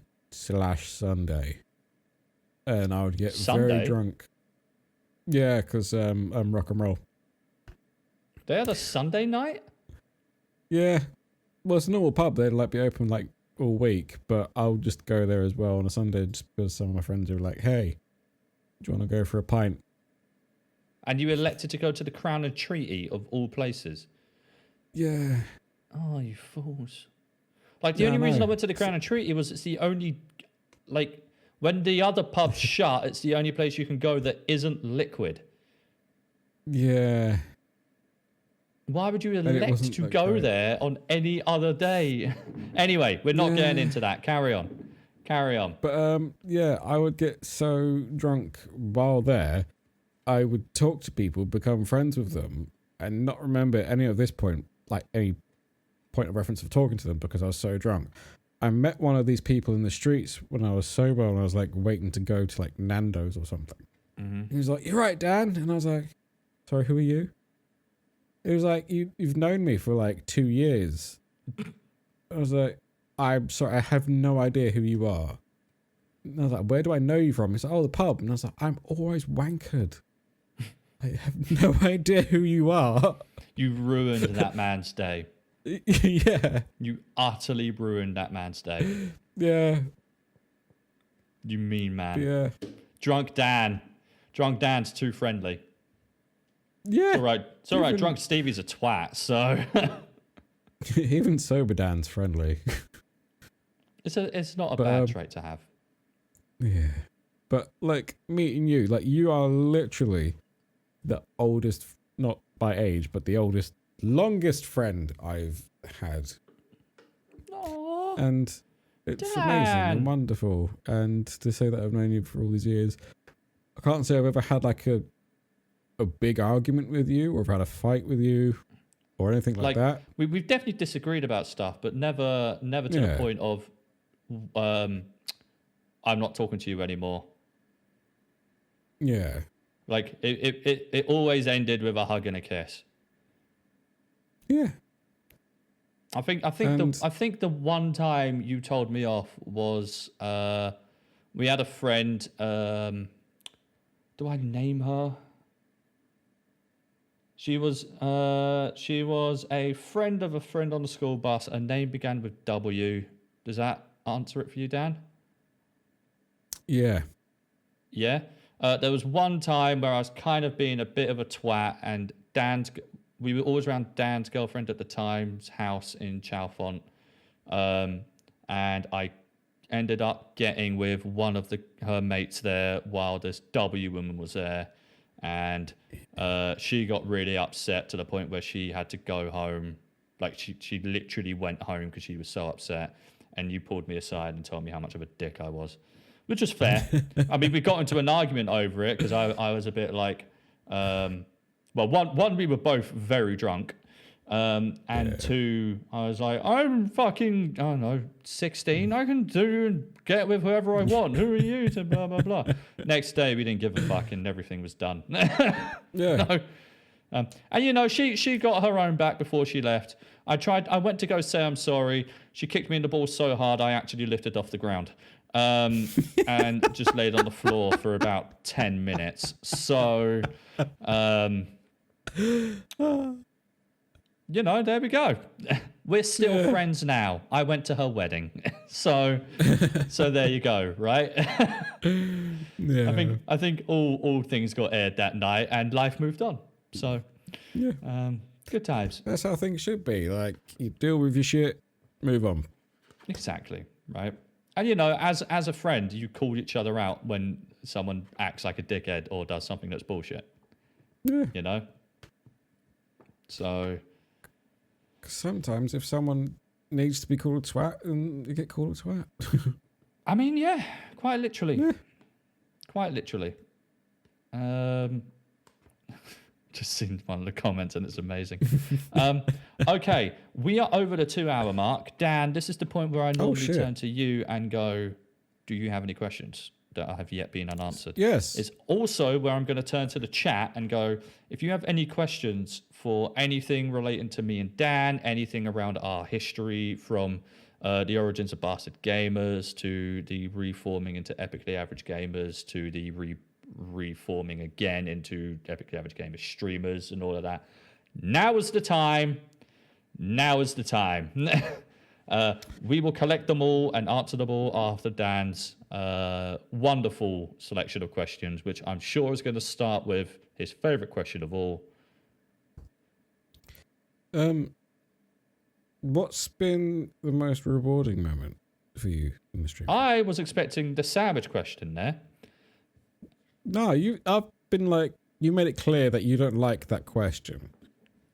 So, yeah. But it's the meme question. The people want to know. No. Fine. Okay. What's been the most rewarding moment across everything, do you mean? Yeah. I'm assuming your birth. Yeah. Like the most rewarding moment of my existence. Oh, Jesus. No, I'm assuming you mean from Bastard Gamers all the way to now. Yeah. Yeah. Okay. That is a very good and difficult to answer question. Because some of the stuff that we produced was fucking hilarious. It really was. Like some of the games that we played, like South Park was hilarious. When like, and because it very, very, very clearly got very one-sided in who was playing the games and who was commentator / co-host when we was playing. I played most of the games. But in the rare occurrence where Rich played a game, some of that shit was fucking hilarious as well. Especially the Devil May Cry one that comes to mind. The Worms one was some of the most hilarious stuff. Mario Party, forever some of the funniest shit. Oh, right? So when it comes to I'll content never that play we've Mario made, Party with you. when it comes to some of the content that we've made, I have some very proud moments, but in terms of the proudest moment I've ever felt was, it has to be that charity stream. Yeah. You know, like the level of support that we got that I didn't know we had, that translated into the amount of money that we raised. You know, it's a very, very, very, that was a very humbling thing. I felt very loved that day. I felt very proud of what we accomplished, and I felt very, very, very proud in the community that we built and the friends that we had made along the way. You know, like, and I don't say this as bragging or with any ounce of pride. I say it as a testament to just how amazing that thing, that community that I just mentioned is I have seen like professional streamers, I have seen games companies and whatnot do charity events themselves since and raise less than half. And that to me is just such a adamant showcase of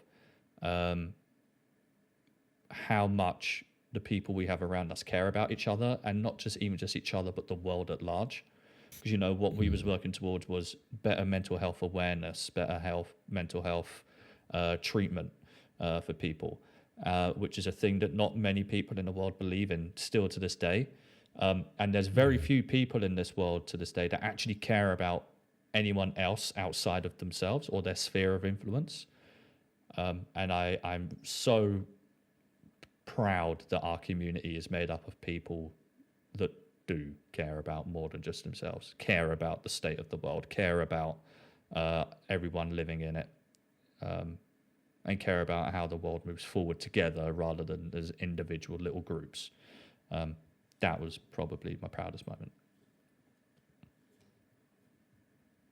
I'm going to take the word sphere of influence and turn it into a metal album. Okay. Okay. That was an excellent answer, and well done for that.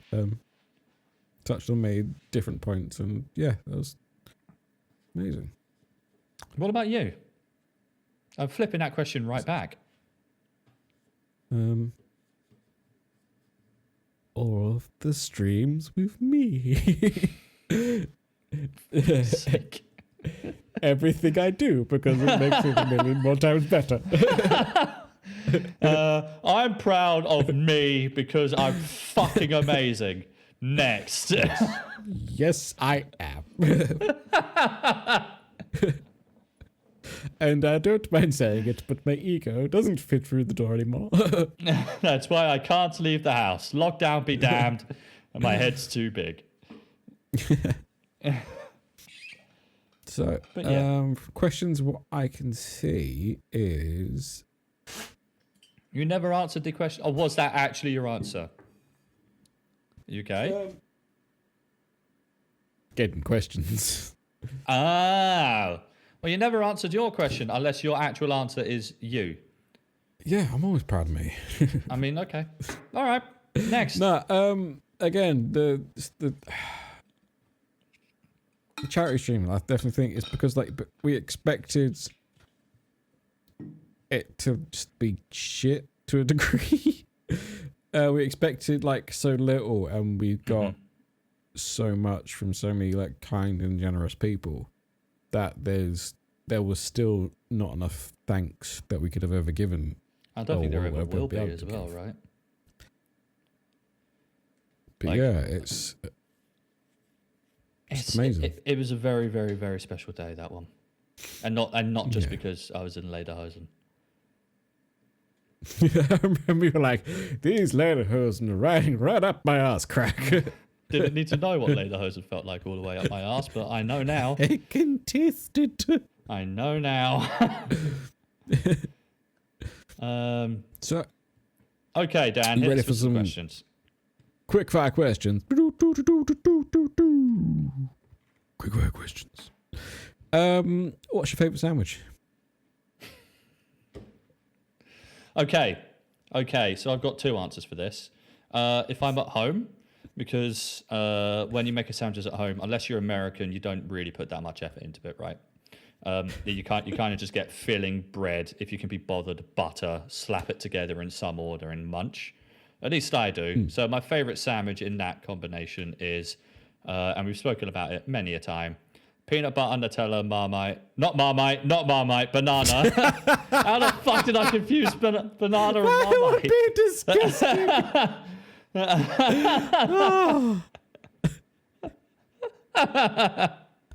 Oh, please make that, and just I want to see your face, just like a really close up. Well, no, peanut butter and Marmite actually goes together really well. I have had that before. It was really nice. Genuinely, it is really nice. But yeah, peanut butter, Nutella, and banana, please. But if I can't have that childish sandwich, probably something like a cream cheese and salami. That's pretty good. Ooh, But that's a good shout. if I'm in Subway, it's spicy Italian BMT on hearty Italian bread with toasted spicy cheese, peppers, jalapenos, pickles, lettuce, cucumber, sweet corn, Southwest sauce, and a bit of chili sauce. Do you ask them to microwave it? No, I get them to put it in the fucking toaster because I'm not Adam and a fucking liability. Because I'm a man. Okay, sorry. I apparently I still harbor a lot of hatred over that statement. Who the fuck microwaves cheese, man? Anyway, it's fine. Let it go. Let it go. It's Let fine. it go. Dan, what's your seen favorite that. sandwich? It's been flipped around at me. I like a good cheese sandwich. Like just straight up cheddar, butter, bread, marsh. So I used to be a cheese sarnie person that was bread, butter, cheese combo until because at that point I only ever used to put like pickle on cheese and crackers. And then my nan made me a cheese sandwich one day where instead of butter, she used pickle. Do that. Do that. Spread that pickle on that bread liberally. Get slabs of cheese that fucking thick on it. You're in for a fucking great time. Stevie's sex tips. Spread your pickle around on it. Do it liberally.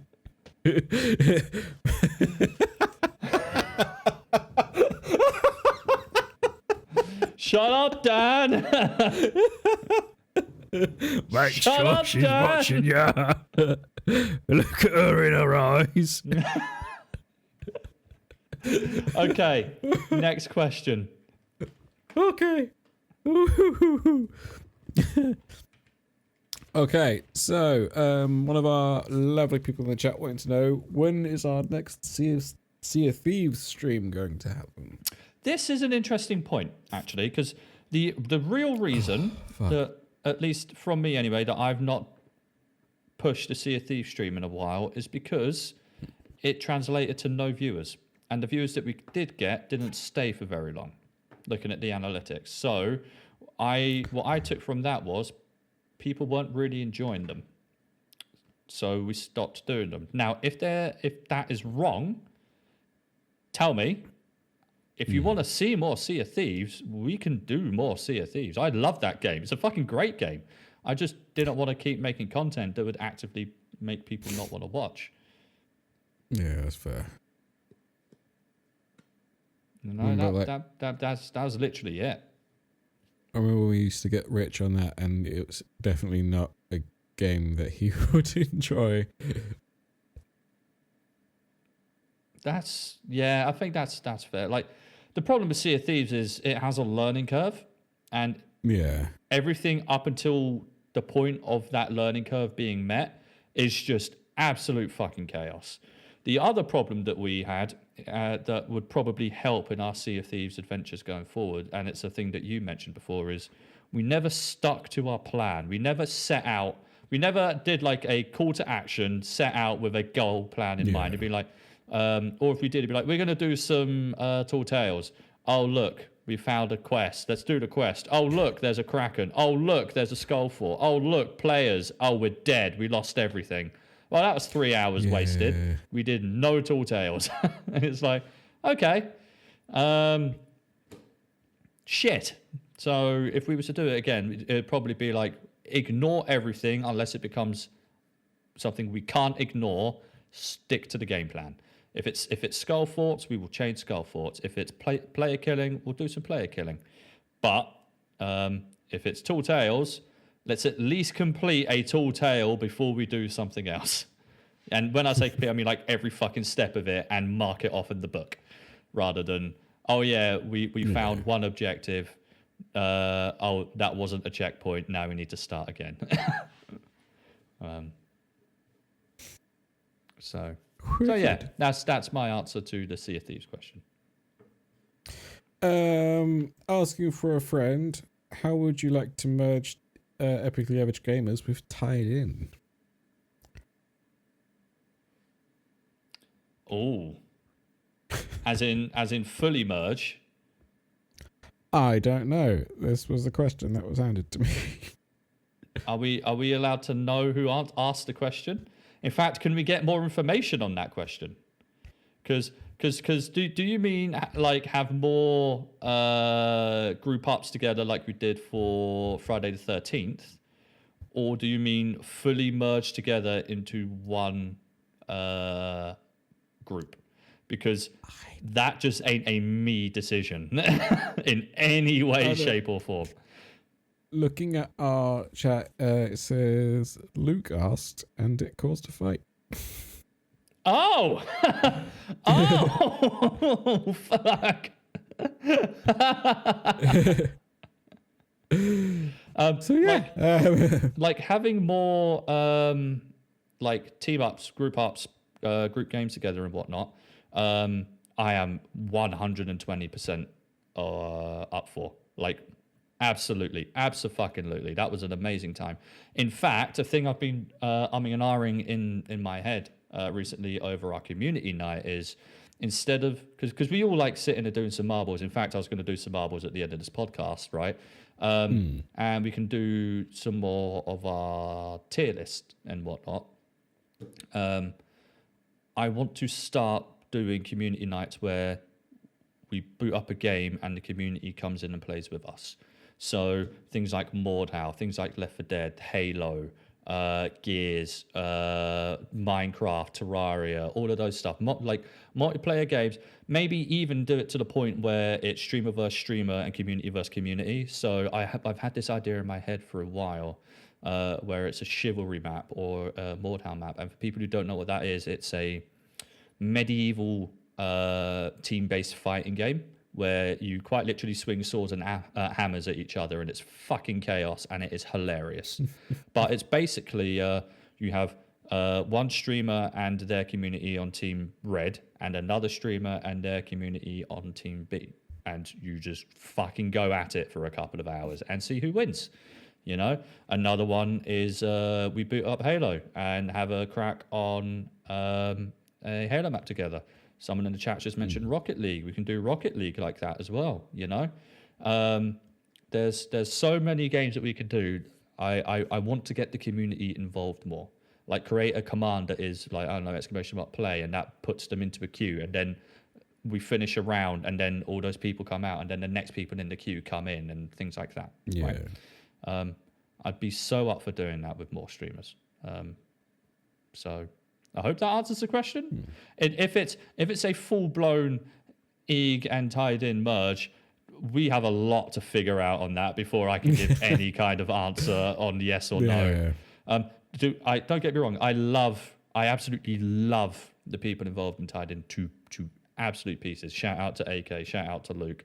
Shout out to Aaron. I love them to pieces. They're amazing guys. They have their niche and wants from what they create in terms of content that is very different to what we create.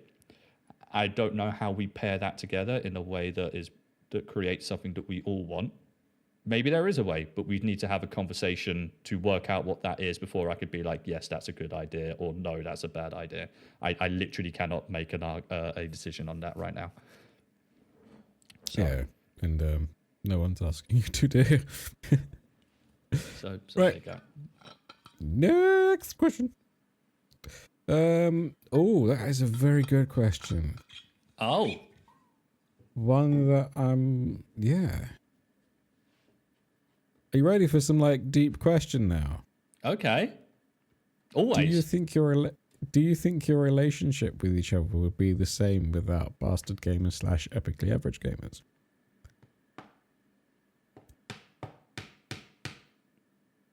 No, because the honest truth of the matter is I hate Dan and just put up with him. No. I'm glad we feel the same.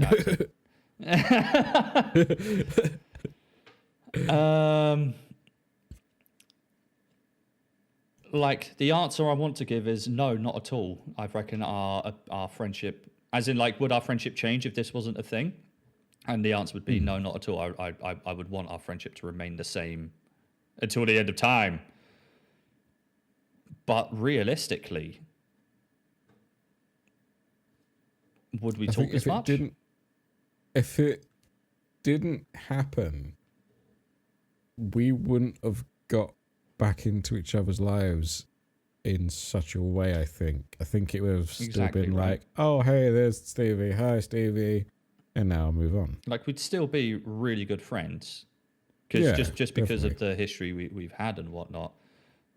To the extent of being best friends, probably not, because you'd be in York and I'd have been in Guildford, literal opposite ends of the country to each other. You know, like so where's the opportunity for meet up there? Where's the reason for meet up there? When it comes to our talking daily lives, we either talk on a personal level or talk on an EAG level. So if you take that EAG level out, our conversation points drop by half statistically, right? So, and then case in point, as much as I wish this wasn't the case, conversations with Rich have definitely decreased ever since he stepped out, because there's not that EAG conversational aspect of it anymore. Like, we still talk to him on a personal level, but the daily conversations around analytics aren't a thing anymore. The conversations around what we're planning to stream later on aren't anymore, because that would spurn, I don't think I'm going to do this anymore because of this, and then that would turn into conversations on what we could do instead, what we would like to do, where we envision things going, and that would spin ball into whatnot. That isn't there anymore. So realistically, it definitely would change, but I hope it wouldn't change to the point where we were no longer as good of friends that we were, you know? Yeah. Because, like, by example, I still consider Vince and Truman, which are names that won't mean much to anyone in chat, but Truman's my best friend from my year in school. Vince is someone I've been friends with for a very, very, very long time at this point. I was best man at Vince's wedding, and I hope one day I'll be best man at Truman's. But no, to be fair, I actually don't think I ever want to be a best man again. It's too much effort. That's a lie. I love it. You just want to be man. I want to be man. You know, I don't speak to them every day. In fact, sometimes I go weeks without speaking to them. No. But we're still and forever will be as close as we are. And I reckon that'll be the same with me and you, Dan. And the same with Rich. You know? Like, just because I don't speak to him every day doesn't mean I don't think the world of him. It'd be the same for you. Yeah, those friendships where you can just kind of like pick up where you left off and it's still the same is great. Exactly, right? The thing that would change would be the frequency of conversation. Just because, you know, one of the main reasons that we have a conversation sometimes is this, and that wouldn't be a thing. So why would we have the conversation? What about you? Because don't forget, these questions aren't just for me, they're for you as well. I know. Like, near enough, I talk to you daily in regards to... In fact, when there's days where I only get one message from you or no messages from you, I get worried. But yeah, sometimes we need a break. I mean, that's fair. But yeah, no, like... Even if it's like this, like channel stuff, or if it's just like general shit, or I'm like, hey, how you feeling today? Just like doing like mental health check-in, or be like, hey, I have literally messaged you this. Have you had a healthy bowel movement? I mean, you message me that multiple times a week. Yeah, just because I like to fuck with you. Because I can just like see like you're like there in like a big meeting, like, and you just get that message from me and you're like, it's happened. What the fuck? It's happened where I've been in a meeting on Zoom and looked at the message and just burst out laughing or rolled my eyes, and people have gone, "You all right, Steve?" I'm like, "Yeah, just don't worry about it. Carry on." But yeah, like, oh, I love it, and it would genuinely make me sad to think that if this didn't happen, that we wouldn't talk the way we do or as frequent as we do. I know it would still be the same. Like that time we bumped into each other at the pub and I was like half cut and the picture of you in my glasses. Yeah. Like, yeah. Because there's no point in my life in any magical timeline alternate reality where we're not friends, because that would just be ridiculousness. But yeah, I love how things are at the moment. Me too, bud. Me too. Yeah, Genuinely me too. That was I'm feeling very question. soppy. Yeah, same. Should we touch tips? Yeah, probably break the tension. Yeah, just a little bit. Oh, fuck. Oh, bless. Right, the next question. When does Maple get to guest on a podcast? The moment Liz feels safe enough to let her near me, because I threatened repeatedly that I would steal her, and I still don't know if I'm 100% joking or not. I can't guarantee that I'm not joking.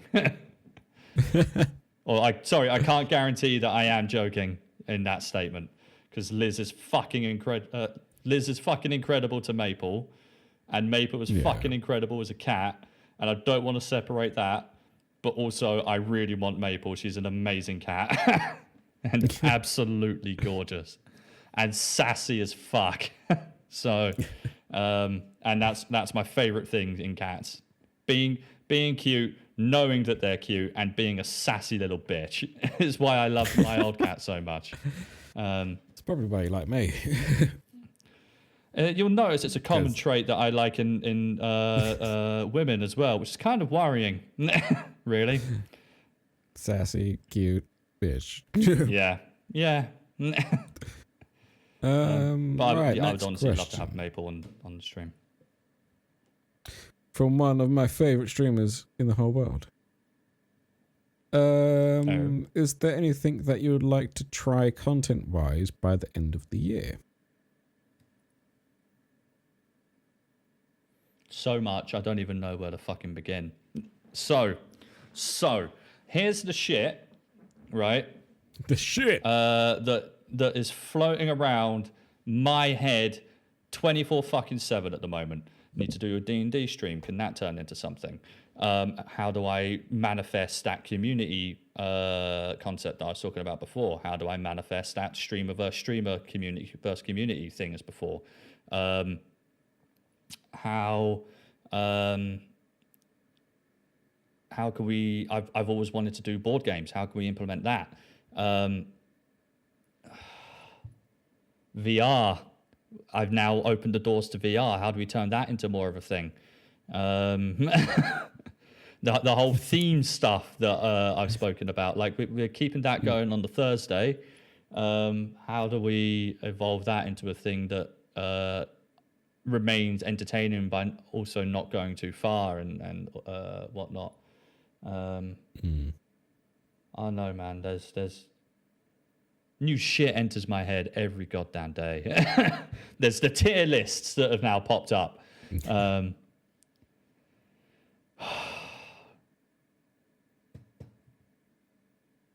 Yeah.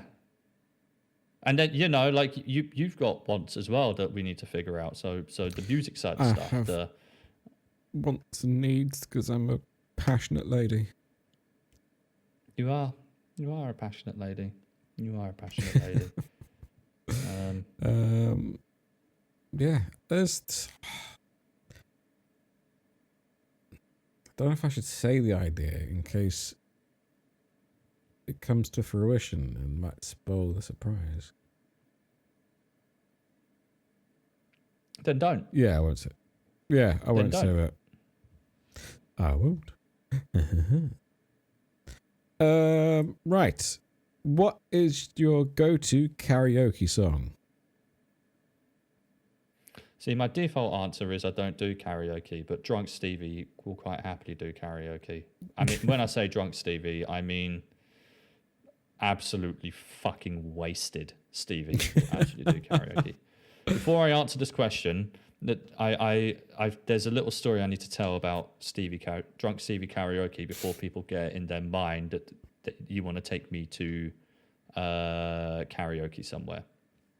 We went to a karaoke bar for someone's leaving do at work a couple of years ago. The karaoke bar doesn't even exist anymore, right? And we were singing a couple of songs, and the audio director came in and he went, "I need to stop you all for a moment because all I can hear right now is Stevie singing, and you need to fix that." Right? And my heart just fucking sunk. And like the moment he finished saying it, he was like, "Oh my god, I just realized how fucking horrible that sounds. I didn't mean it. I just meant that, I'm just gonna leave." And I'm like, "No, it's fine. It's fine. I just can't sing." And I know I can't sing, but that crushed Drunk Stevie's hopes and dreams. But oh fuck, that's a hard question. the thing is, I hear you sing every now and again, and it just fills me with so much joy. At least it's joy rather than vomit.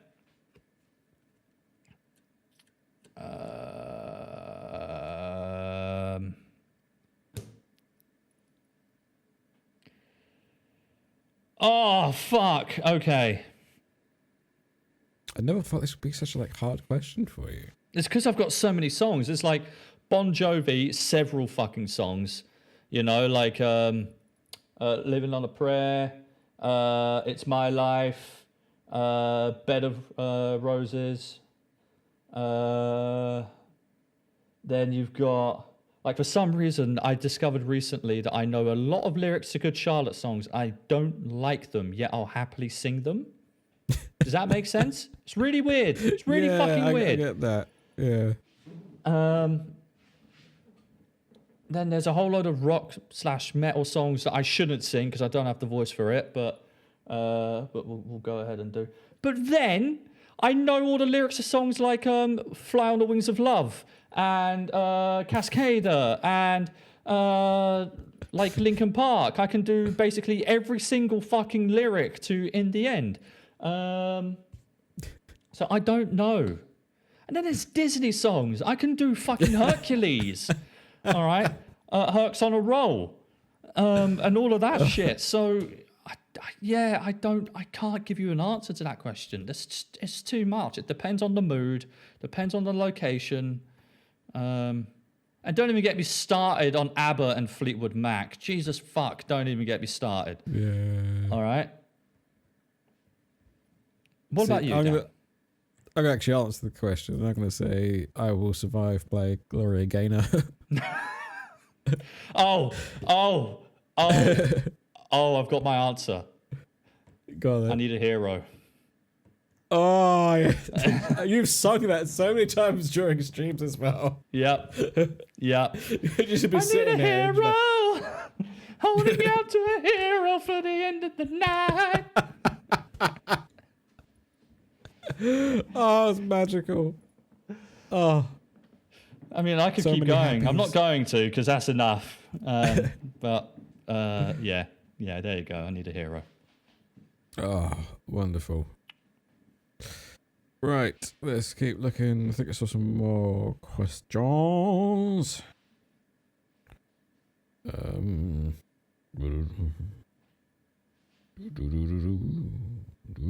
mean, this is amazing. Dan reading sounds. How many One of them questions is are how there? is everyone? Okay. Yeah, how is everyone? Are we good? I'm good. I'm doing pretty good. I'm glad we're good. How are you? I'm good. I feel quite good in myself. I had some water. I'm doing pretty good. Good. I'm good. I'm glad. That's Yeah. good. I'm glad that you're feeling good. It's good that you're feeling good. Next question, Dan.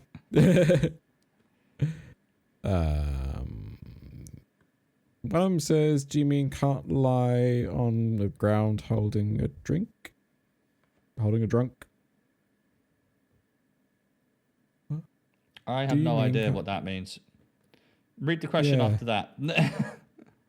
Okay. And to anyone in the chat, if we've missed your question, post it again and we'll get round to it. Yeah. Or if you think of anything else, just go for it. So, That too. question. Epically Average Gamers. One idea for a laugh. You're surprised. Oh, no, you read. Let me read it first and then Okay. read it aloud because that's how words work. You entertain the people's TV. I mean, I've read the question. Do you want me to go with it? Reading's hard. It's fine. It's fine, Dan. It is hard. It is hard. So, Epically Average Gamers one-off ideas for a laugh that you were surprised everyone took to, and something you thought everyone would love but hated. Okay, so the tier list. That is the most recent one that I can think of that I came up with that idea. I say I came up with that idea. I'll just put my hand up. I stole that idea. Straight up stole that idea. I am Stupid. far from the first person to do it. But I was like, I don't know if this is going to be a thing that people like. There's a good to fair chance. This is going to be really shit. And everyone loved it. And everyone absolutely fucking adored it. And I was like, you know what? Yay. Big old yay. Because I was quite nervous about that one. I was quite nervous about that one. Ideas that I thought people would like that people ended up hating. Final Fantasy VII.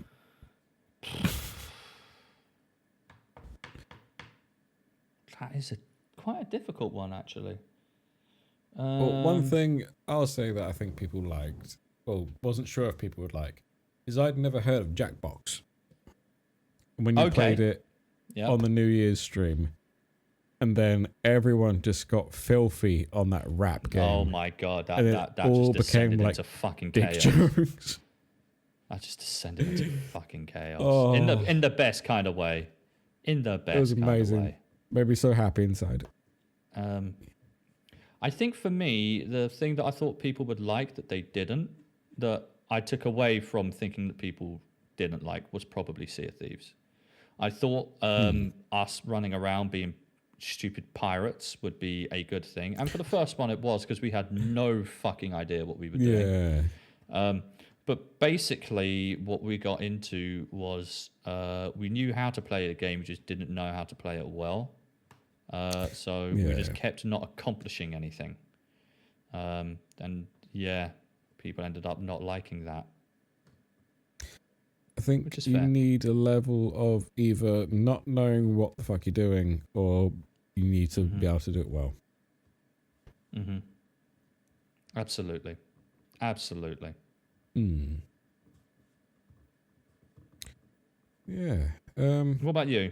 An idea that you thought people would like but didn't? I'm not really sure, because like for the most part, like I'm a spectator, like modding that bitch up. So yeah, I just kind of tend to keep things rolling, and yeah, I haven't really seen anything that people have hated. There's definitely been some stuff that people have not been that overly interested in. Hated, I think, is a strong word, but stuff like games that I thought people would enjoy, but the numbers didn't reflect. Oh, go on. What was you going to say? I'd say my first solo stream on here, when I did My Friend Pedro. And it was like a man who just jumped around shooting shit because there was a banana in his head. Yeah. And I thought, this would be amazing. It's funny. And I was like, I saw Jacksepticeye play this. People were going to fucking lose their shit. Oh, it was awful. I think there's been a couple of games that I expected people to really like, but the numbers didn't come in for it. So I expected Left 4 Dead to pull in a load of people. Didn't. Yeah. What ended up happening with Left 4 Dead is people came in, went, it's Left 4 Dead. Haven't seen that in a few years. Bored now, and clicked off.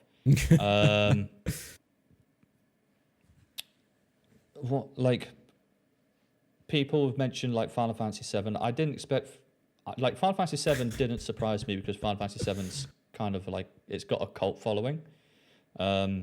So unless you get that cult following in, you're not getting anything. Looking at the numbers from the VR stream, we didn't get that many people. We didn't get that many people at all in the VR stream. So, but maybe that's because it's too niche, you know? But then again, no one really wasn't into it. People who were watching, I believe, quite liked it because it was different, and we got to see you get scared by zombos. And if I'm going to do that again, I need to exercise more. I noticed a couple of times where I was looking a bit tubby. We love that little chubby.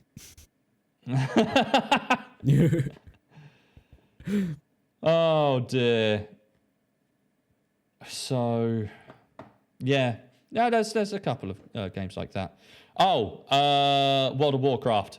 Everyone hated World of Warcraft. I thought people would be well into that. Nah, they fucking hated World of Warcraft. No one wants to see more World of Warcraft.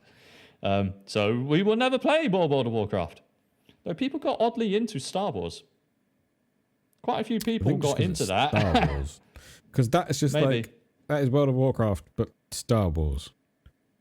I think it was also the character that I was playing as.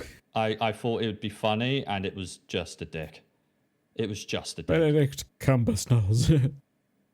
Oh, Benedict Cumbersnulls. May you rest in peace. Man of my dream. Okay. Any more questions, Dan? Not that I can see. People were just being generally nice in the chat and being lovely and wonderful, and we love them to pieces. We do. We genuinely do. Well, I think after 2 hours and 45 minutes, then that is probably a good place to wrap things up. Yes. So, for people in the chat, stick around. I've got a present for everyone. But for everyone who has listened outside of chat, thank you so much. In fact, to everyone who listened in the chat, thank you so goddamn much. This has been a really nice stream, Dan, of just It us has two been. talking. Considering plans fell through a little bit at the very last moment, Yeah, we still managed to have we weren't. an amazing stream.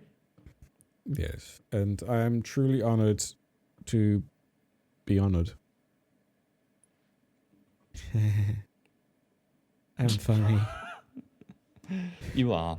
But no, Dan, thank you so much for always, there's a reason I introduce you in this as my partner in crime. You are my partner in crime. Thank you so much for being said partner in crime throughout all of this And now tonight. we It has been have to- therapeutic. It has been a wonderful trip down memory lane, and I think has laid a very strong foundation for what's to come in the future. Let's go do crime. Hey, thank you so much for making it to the end of the video. If you enjoyed what you watched, please do consider giving us a like and a subscribe to help the channel out. And if you would like to check out more of what we get up to, we live stream every Tuesday, Thursday and Sunday over on the Twitch channel, details of which you can find in the description below. I look forward to seeing you all there. Bye!